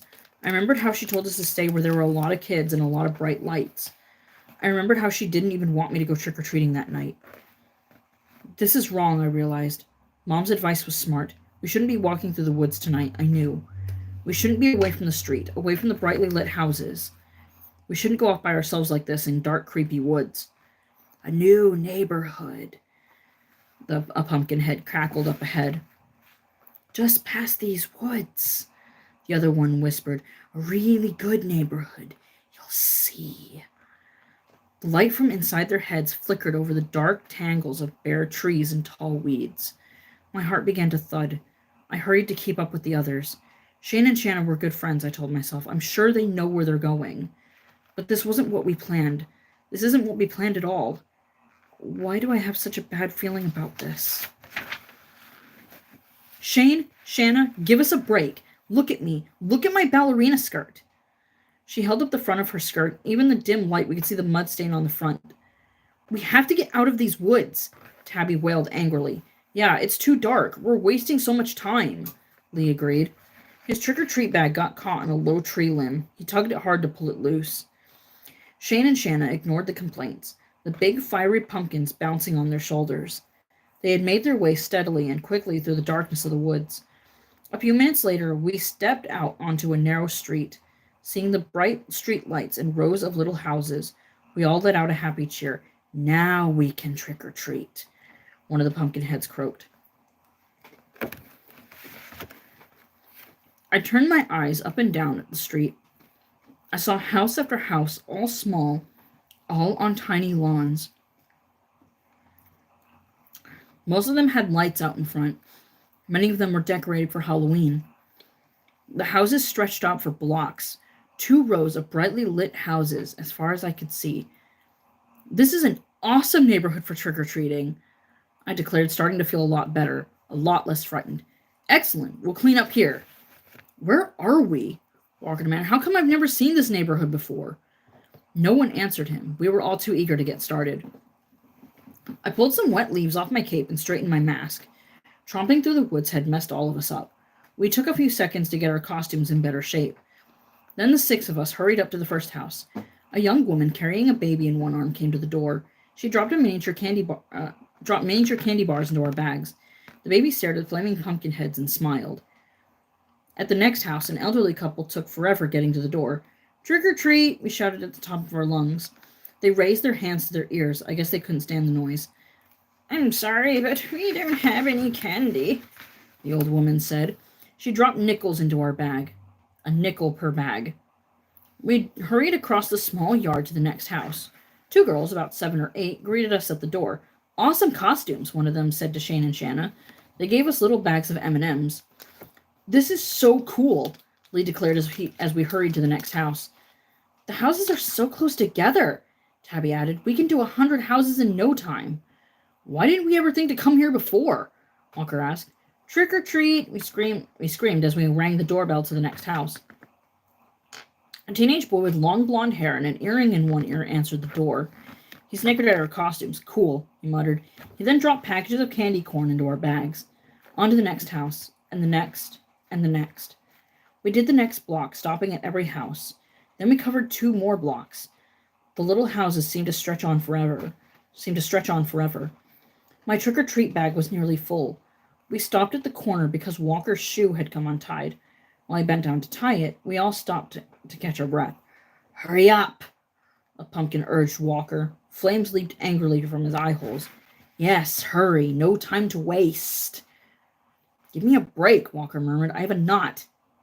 As he struggled with his shoe, the two pumpkin heads bobbed and squirmed impatiently. Finally, Walker climbed to his feet and picked up his bulging trick-or-treat bag. The pumpkin heads were already leading the way to the next block of houses. I'm getting a little tired. Like, what time is it? I heard Lee whisper to Tabby. My bag is nearly full, Tabby replied. With a groan, she shifted the heavy bag to her other hand. Hurry, a pumpkin head insisted. Lots more houses to do. Lots, the other one hissed. We did 2 more blocks, both sides of the street, about 20 houses. My bag was filled to the top. I had to carry it in both hands. Walker's shoelace had come undone again. When he bent to tie it, it ripped in his hand. Now what am I going to do? He muttered. Hurry, Pumpkinhead insisted. More houses. I'm getting tired, Tabby complained loud enough for everyone to hear this time. Me too, Lee agreed. And this trick-or-treat bag is getting heavy. Stupid shoelace, Walker muttered, still bent over his shoe. I guess it is getting late, I said, gazing around. I don't see any other trick-or-treaters. I think they've all gone home. I pulled off my cape. It was all tangled, and it was starting to choke me. I balled it up and tucked it under my arm. More houses, one of the pumpkin heads whispered. Hurry, lots more to do, the other one insisted in her dry, crackling voice. The yellow flames danced inside her head. But we want to quit, Lee whined. Yes, we're done, Tabby agreed shrilly. You can't quit, a pumpkin head snapped. Huh? Lee's mouth dropped open. Keep going. You can't quit, the pumpkin head insisted. They both appeared to float up, rise up over us. The fires raged from their triangular eyes. The heads floated up over the dark-caped bodies. You can't quit. You can't ever quit. Oh, that was chapter 18. I'm having fun with this. I love this.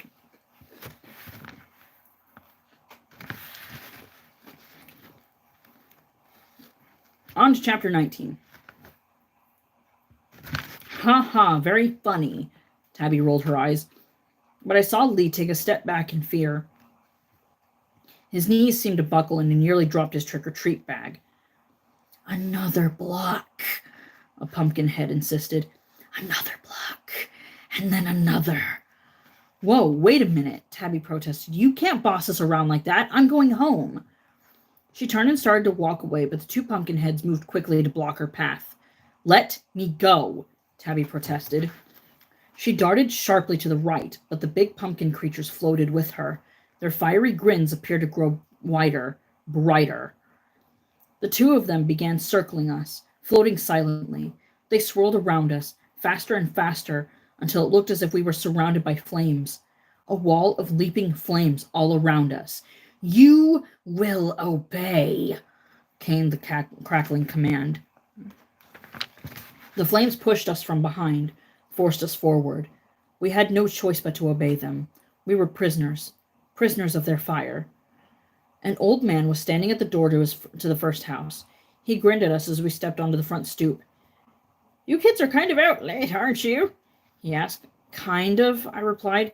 He dropped packages of chuckles into our bags. Hurry, a pumpkin head urged as we crossed the wet grass to the next house. Hurry.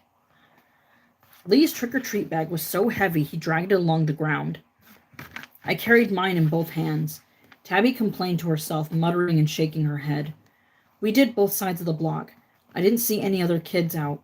No cars came by. Some of the houses were turning out their lights. Hurry, a pumpkin head insisted.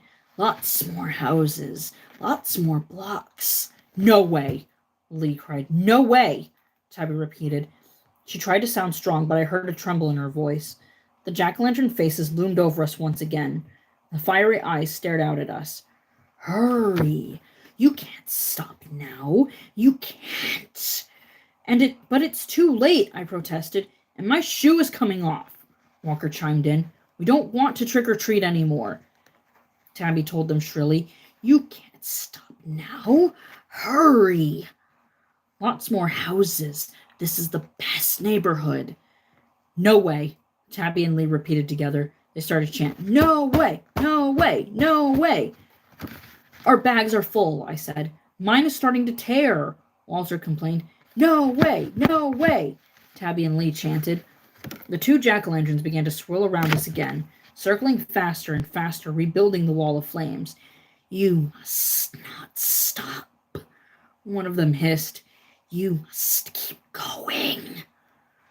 They swirled closer, so close I could feel the scorching heat of their flames. And as they swirled, they began to hiss like snakes about to strike. The hissing grew louder and louder until it sounded as if we were surrounded by snakes. My heavy trick-or-treat bag fell from my hand. Stop! I screamed at them. Just stop it! You're not Shane and Shanna! Fire leaped from their eyes. Their hisses became a high wail. You're not Shane and Shanna, I shrieked. Who are you? And that was chapter 19. Candy break.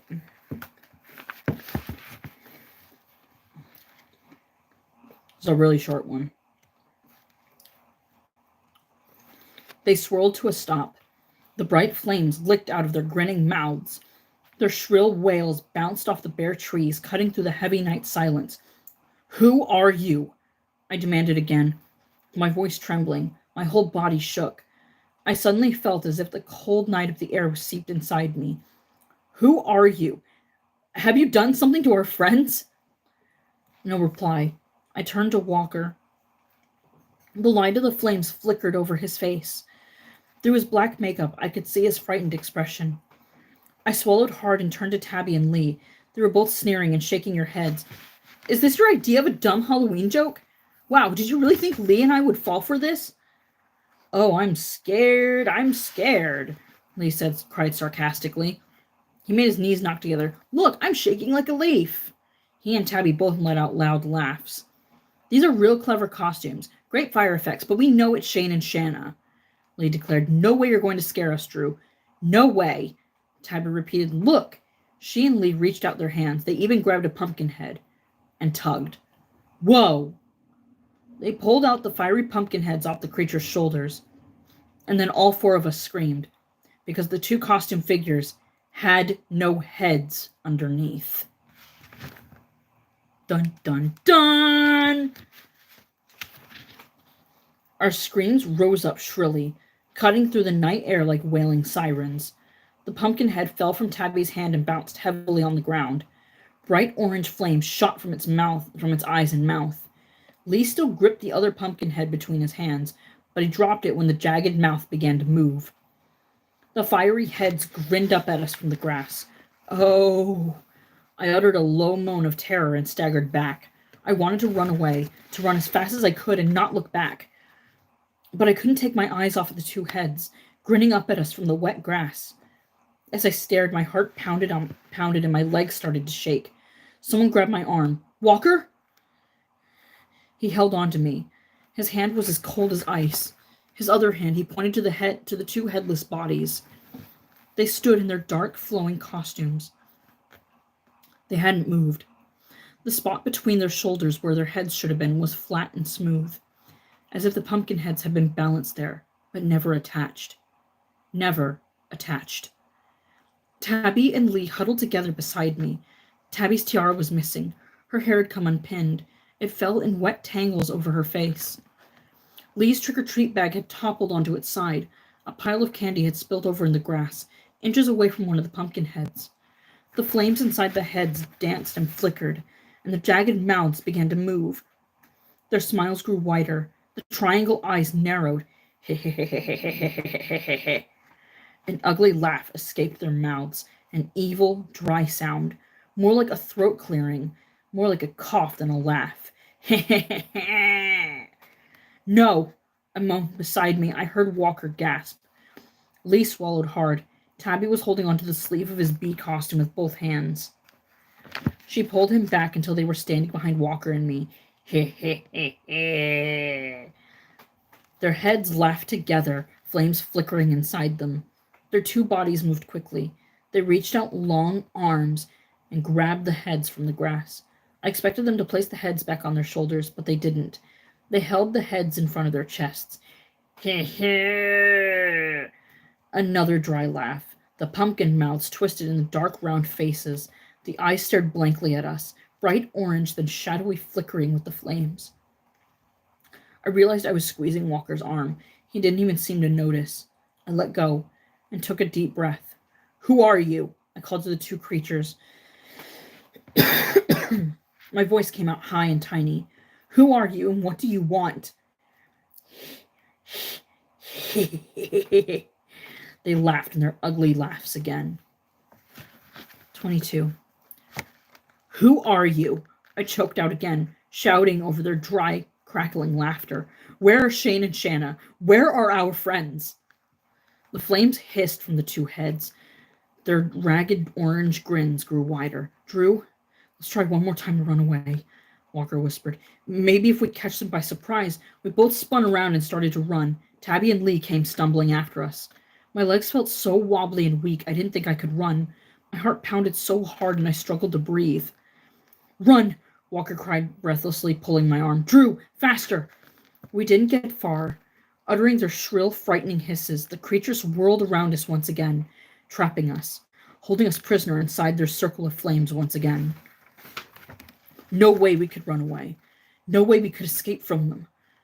Peering over the flying flames, I searched desperately up and down the street. No one in sight. Nothing moved. No cars. No people. Not even a dog or a cat. Holding their heads at their waists, the two creatures stepped up to us. They stood over us, menacingly raising the red, glowing heads high above their bare shoulders. More houses. More houses. The jack-o'-lantern's lips pushed out the words. The red eyes peered down at us. More houses. More houses. You cannot stop. You must keep trick-or-treating. Pick up your bags. Pick them up. Now! One of them growled, her head held up between two hands. She gazed down at us, her jagged lips forming an evil sneer. We don't want to trick-or-treat, Lee wailed, holding on to Tabby. We want to go home, Tabby cried. More houses. More houses. More houses. The pumpkin heads continued their hissing chant. They bumped us together. They bumped and pushed us. We had no choice. Warily, we picked up our trick-or-treat bags from where they had fallen on the grass. They moved behind us, chanting in their low, dry whispers, More houses! More houses! They pushed us to the first house on the block. They pushed us to the front stoop, and they hovered close behind. How long do we have to trick-or-treat? Tabby demanded. The pumpkin heads grinned together. Forever, they declared. Aw, shoot! We're really in it now, guys. I hope you guys are liking this so far. I think this is pretty fun. I might do this every Halloween. This is awesome.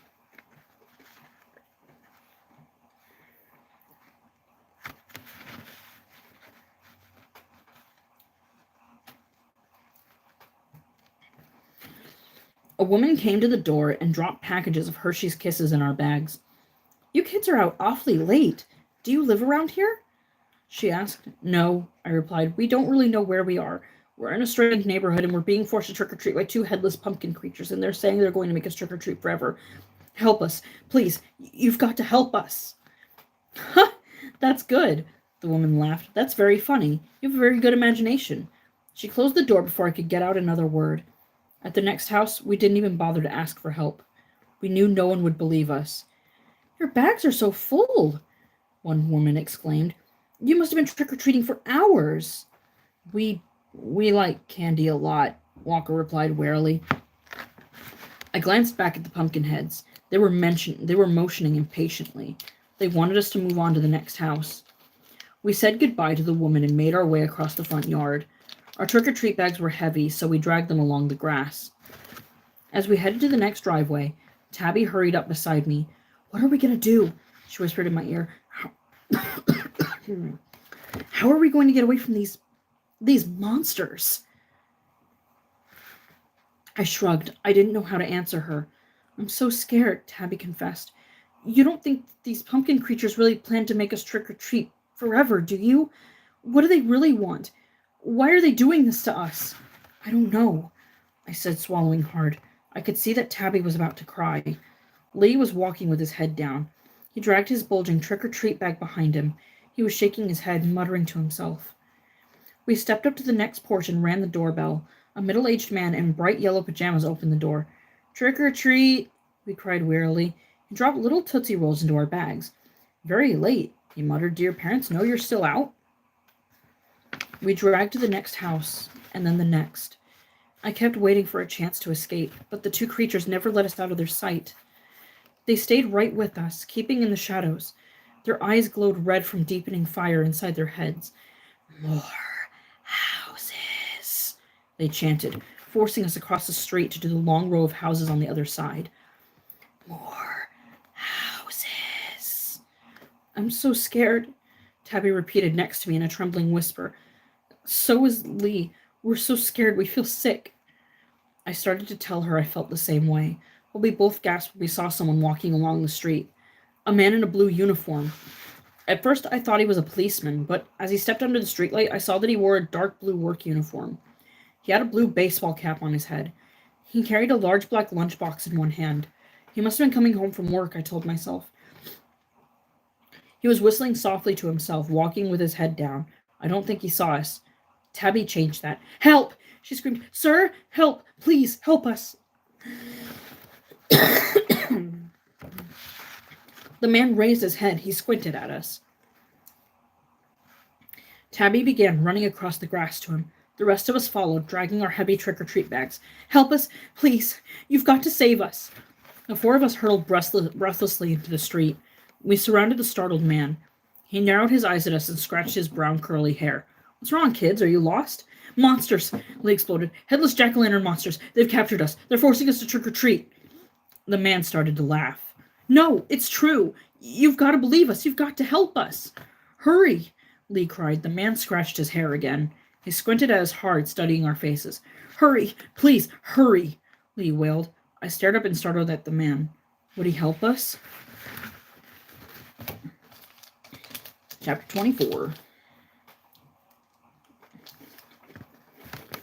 "You've got to help us," Lee pleaded. "Okay, I'll go along with the joke," the man said, rolling his eyes. "Where are your monsters?" We all turned to the front yard. No one there. The pumpkin heads were gone. Disappeared. Tabby gasped. Lee's mouth dropped open. "Where did they go?" Walker murmured. "They were standing right there," Tabby insisted. "Both of them, holding their heads in their hands. Like, really." The man let out a long sigh. "You kids have a good Halloween, but give me a break, okay? I just got off work and I'm beat." He shifted his black lunchbox to the other hand, and then we watched him make his way up the driveway. He disappeared around the back of the house. "Let's get out of here," Lee cried. Before we could run, the two pumpkin heads leaped out from behind a low hedge. The red flames hissed inside their heads. Their jagged mouths turned down in angry snarls. "More houses. You can't stop trick-or-treating." "But we're so tired," Tabby protested. Her voice cracked. Again, I saw tears wetting her eyes. "Let us go, please," Lee begged. "More houses. More. You can never stop. Never." "I can't," Lee cried. "My bag is full. Look." He held out the bulging trick-or-treat bag to the pumpkin heads. Candy bars practically spilled over the top. "Mine's full too. It's filled to the top. I can't squeeze another piece of candy in it. We have to go home. Our bags are totally full." "That's no problem," one of the pumpkin heads replied. "No problem?" Tabby wailed. "No problem?" "Start eating," Pumpkinhead ordered. "What?" We all gasped. "Start eating," he insisted. "Start eating." Hey, no way. We're not going to stand here. And the creatures appeared to rise up again. Bright yellow flames shot from their eyes. A roar of hot wind escaped their jagged, snarling mouths. The wind burned my face. We all knew what would happen if we refused to do as they said. We'd end up inside the flames. Lee grabbed a chocolate bar from the top of his trick-or-treat bag. He tore off the wrapper with a trembling hand, and he shoved the candy into his mouth. We all started to eat candy. We had no choice. I shoved a Hershey bar into my mouth and started to chew. I couldn't even taste it. A big gob stuck to my teeth, but I shoved in more and kept chewing. Faster, faster, the pumpkin heads ordered. Please, Tabby begged with a mouthful of red licorice. We can't. Faster. Eat. Eat. I shoved an entire bag of candy corn into my mouth and struggled to chew. I saw Walker pawing through his bag, looking for something he could eat quickly. Faster. Eat. The fiery heads demanded, floating over us. Eat. Eat. Lee choked down his fourth musketeer bar. He grabbed a Milky Way and started to unwrap it. I'm going to be sick, Tabby declared. Faster. Faster, came the raspy command. No, really, I feel sick. Eat more. Eat faster. Lee started to choke. A gob of pink taffy shot out of his mouth. Tabby slapped him on the back until he stopped coughing. More. Faster, the pumpkin heads ordered. I can't, Lee cried in a hoarse whisper. The creatures leaned over him, angry flames shooting from their eyes. Lee grabbed a crunch bar, tore off the wrapper, and bit into it. All four of us huddled there on the curb, gobbling down candy, chewing as fast as we could, forcing it down, then shoving in some more. Trembling, frightened, feeling sick. We had no idea that the biggest horror was still to come.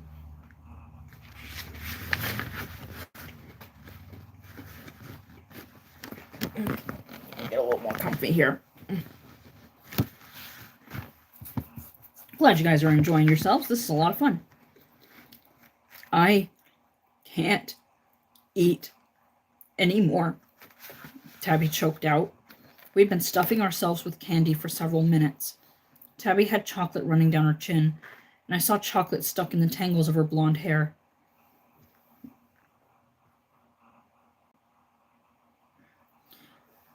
We'd been stuffing ourselves with candy for several minutes.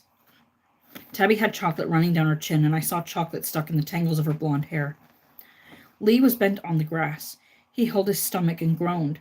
I don't feel so hot, he murmured. He let out a long, loud burp and groaned again. I never want to see another candy bar in my life, Walker whispered to me. I tried to reply, but my mouth was full. More houses, one of the pumpkin heads ordered. More houses, more trick-or-treating. No, please, Tabby begged. Bent over the grass, Lee let out another long burp. It's almost midnight. We have to go home. There are many houses to go, a pumpkinhead told her, narrowing its fiery eyes.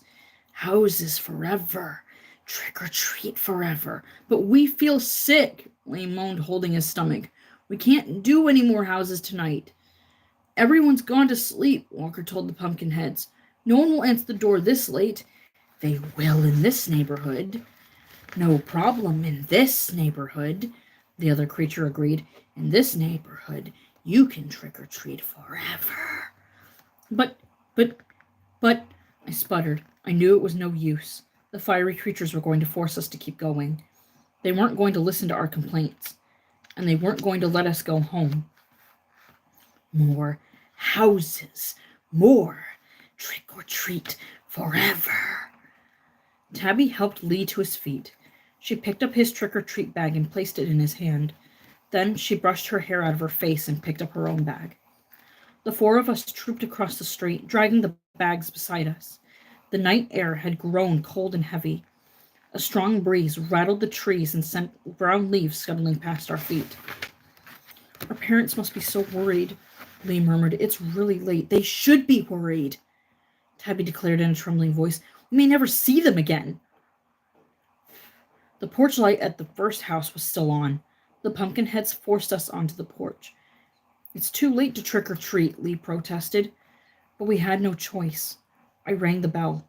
We waited, shivering, feeling heavy and sick from all the candy we had forced down.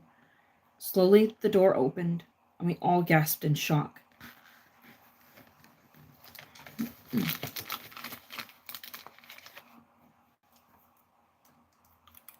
We're almost done, guys. Chapter 26. Oh. A low cry escaped Walter's throat. Lee jumped off the porch. I stared at the creature in the yellow porch light. A woman with a grinning jack-o'-lantern head. Trick or treat? She asked, turning her jagged smile on us. Orange flames danced and flickered inside her head. Walker hopped off the porch and stumbled into Lee. I stared into the grinning Pumpkinhead. This is a nightmare, I told myself. A living nightmare. The woman dropped some kind of candy into my bag. I didn't even see what it was. I couldn't take my eyes off her Pumpkinhead. Are you? I started to ask, but she closed the front door before I could get the words out. More houses, the Pumpkinheads commanded. More trick-or-treating. We dragged ourselves into the next little house. The door swung open as we climbed onto the front stoop, and we stared at another pumpkin-headed creature. This one wore jeans and a maroon sweatshirt. The flames hissed and crackled behind his eyes and mouth. 2 wide, crooked teeth were carved into his mouth, one on top, one below, giving him a silly expression. My friends and I were too terrified to laugh. At the next house, we were greeted by 2 jack-o'-lantern creatures. We crossed the street and found another fiery-headed creature waiting for us at the next house. Where are we? I wondered. What is this strange neighborhood?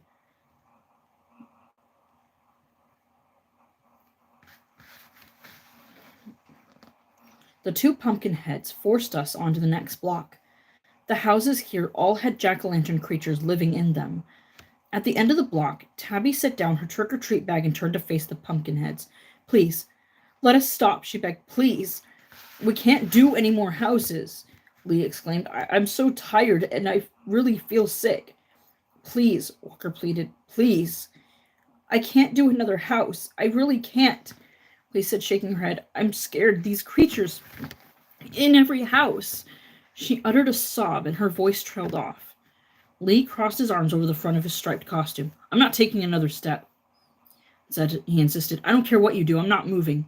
Me neither, Tabby agreed, stepping close beside him. The 2 Pumpkinheads didn't reply. Instead, they rose high up in the air.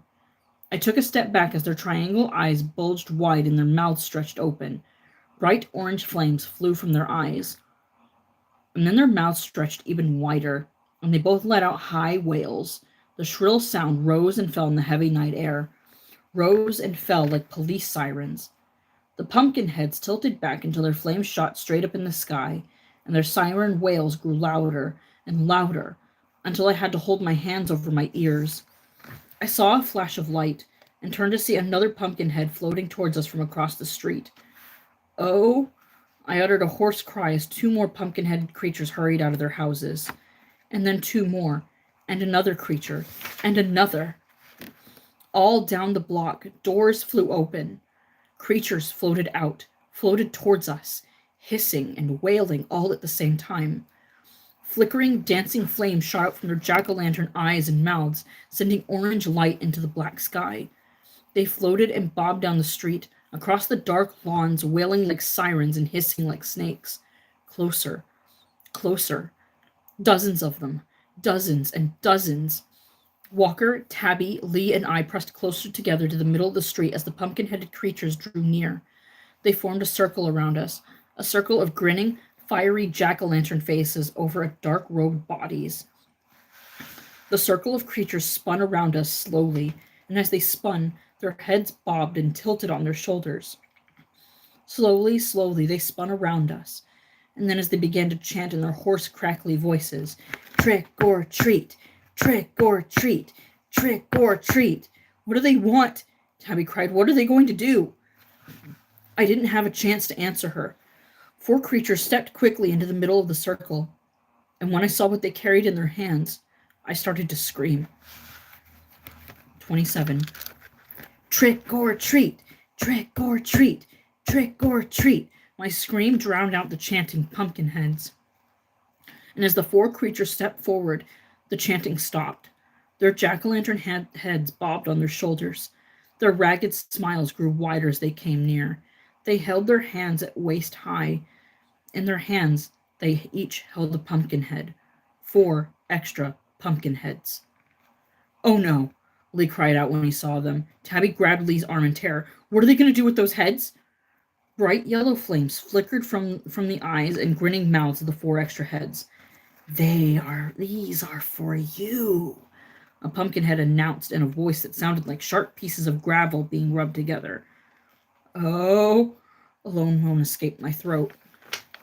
I stared at the empty heads, stared at their fiery eyes and their ugly grins. These are for you, the pumpkin head repeated, stepping closer. These will be your new heads. No, you can't. You can't! Tabby screamed. Her cry was cut off as one of the creatures raised the pumpkin head over her. It had a hole cut in at the bottom. The creature slammed the pumpkin head over Tabby's head. Lee tried to run, but a creature moved quickly to block his way, and then slammed the pumpkin head onto Lee's head. I stumbled back, my mouth open in amazement. The hands pressed helplessly against the sides of their pumpkin heads. Tabby and Lee ran down the street, ran blindly, ran screaming into the darkness. And then the creatures turned to Walker and me, and raised the empty pumpkin heads high. Please, I begged. Please, no. 28. Please, I cried. Please don't give me a pumpkin head. Please, Walker joined in. And then we burst out laughing. The 2 creatures sent the empty pumpkin heads onto the ground, and then their own pumpkin heads started to change. The flames died out, and their heads began to shrink and change shape. A few seconds later, Shane and Shanna had their own heads back. And then all 4 of us started to laugh. We hugged each other and spun around. We danced wildly, crazily up and down the streets. We tossed back our heads and laughed at the moon and stars, and we laughed until it hurt. It worked, guys! I exclaimed when we finally stopped celebrating. It worked! It worked! We actually scared Tabby and Lee this time. They'll be scared for the rest of their lives, Walker declared. He slapped Shane on the back. Then he danced another happy dance, waving his hands gleefully above his head. We did it! We did it! We really scared them! We finally scared them! That was so much fun, Walker exclaimed, and so easy. I stepped up to Shane and Shanna and hugged them both. Of course, I exclaimed. It helps to have two aliens from another planet as friends. 29.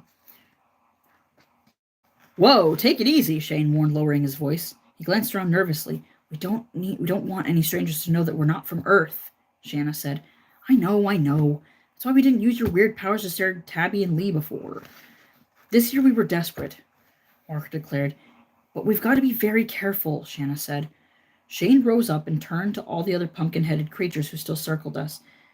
Thanks for your help, brothers and sisters. Shane called to them. You better hurry home before anyone else sees that we've invaded this whole neighborhood. Waving and laughing, murmuring happily to each other, the other pumpkinheads hurried back to their houses. In a few seconds, the street stood empty again, except for us 4 friends. We started walking down the middle of the street, making our way home. Walker and I dragged our heavy trick-or-treat bags beside us. Walker turned to Shane and Shanna. A smile spread over his face. When do you think Tabby and Lee will discover they can just pull off their pumpkin heads? Walker asked. Maybe never, Shanna replied. And we all started laughing all over again.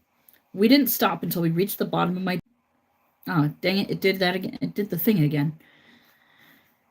Thanks again, I told Shane and Shanna. You guys were great. You were greater than great. You guys were awesome, Walker declared. A couple times you even scared me, and I knew it was you. And you know what else is great about having aliens from another planet as friends? I said. You 2 don't eat candy. That's right, Shane and Shanna agreed. That means Walker and I get to keep it all, I exclaimed, laughing. I suddenly had a serious thought. I stopped laughing.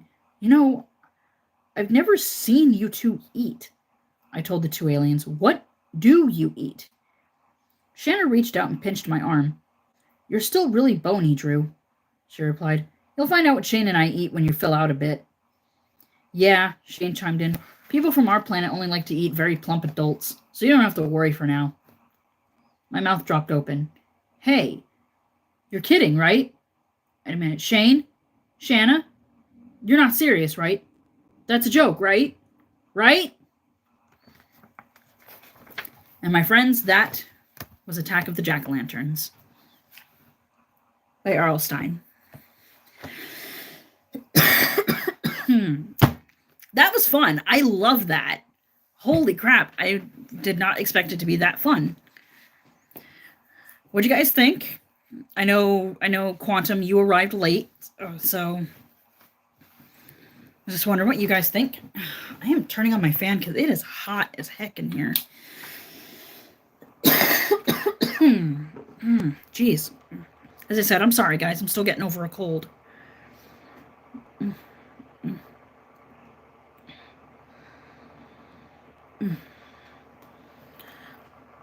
Lost, but not bad.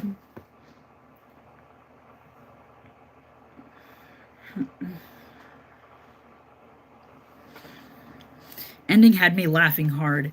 Ha! That's what he's best known for, is like his little twist endings to these. Like, I might actually make this like a yearly thing. Like, I need to get back into collecting Goosebumps books again. So, like, I've really got to get back into it. And I might, who knows, maybe next year I might read some H.P. Lovecraft. So, who knows? I will hopefully pick one next year, and we can decide then. All right, guys, so it really was. All right, guys, so you got like 4 minutes left before the 2-hour mark. I don't really have anything else planned for the stream. I really just want to just hang out and read and just hang out with you guys.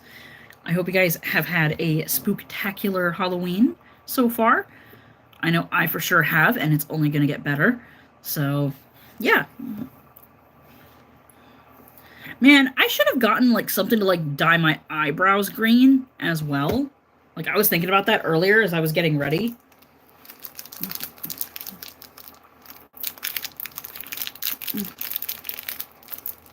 Milky Way? I like Milky Ways. What's your guys' favorite candy?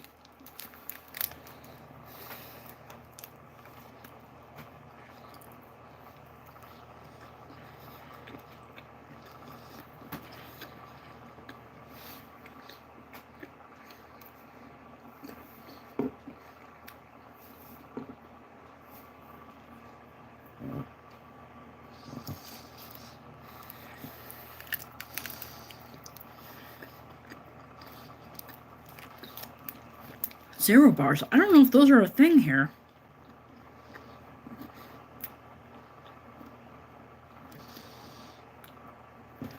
It's pretty cool. I actually really like Kit Kats myself, so...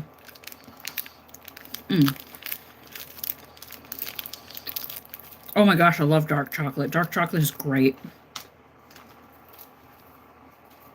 Like, I love around Christmas time when, like, Hershey's has, like, the special dark. Like, that is my stuff, man. Like, I could eat that for days. There hardly are anywhere. Only some dollar stores still sell them. Dang, really? That sucks. One of these days, I'm gonna have to stop by, like, Dollar Tree and see if they have any.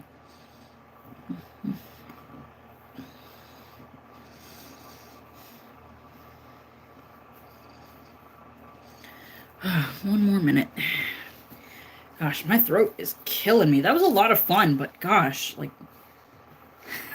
hopefully next year I don't have a cold, and hopefully I'm not sick, and hopefully I don't have to work. So, like, this is the second year that I've actually managed to get off scot-free with working, so I'll explain them at another time.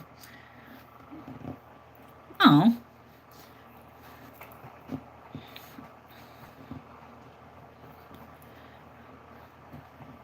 One of these days, I'll have to get you like a bunch of them if I ever see any here in the States.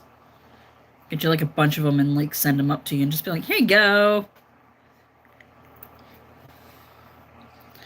There's a minute left. I can't type that fast. Oh, I'm sorry. Yeah, so I hope you guys have had a spooktacular time with me, and I will upload this again tomorrow. I will see you guys on Friday when I will do the Caterpie set. So until then, I will see you soon. Stay spooky and have a very, very, very happy Halloween. Bye for now.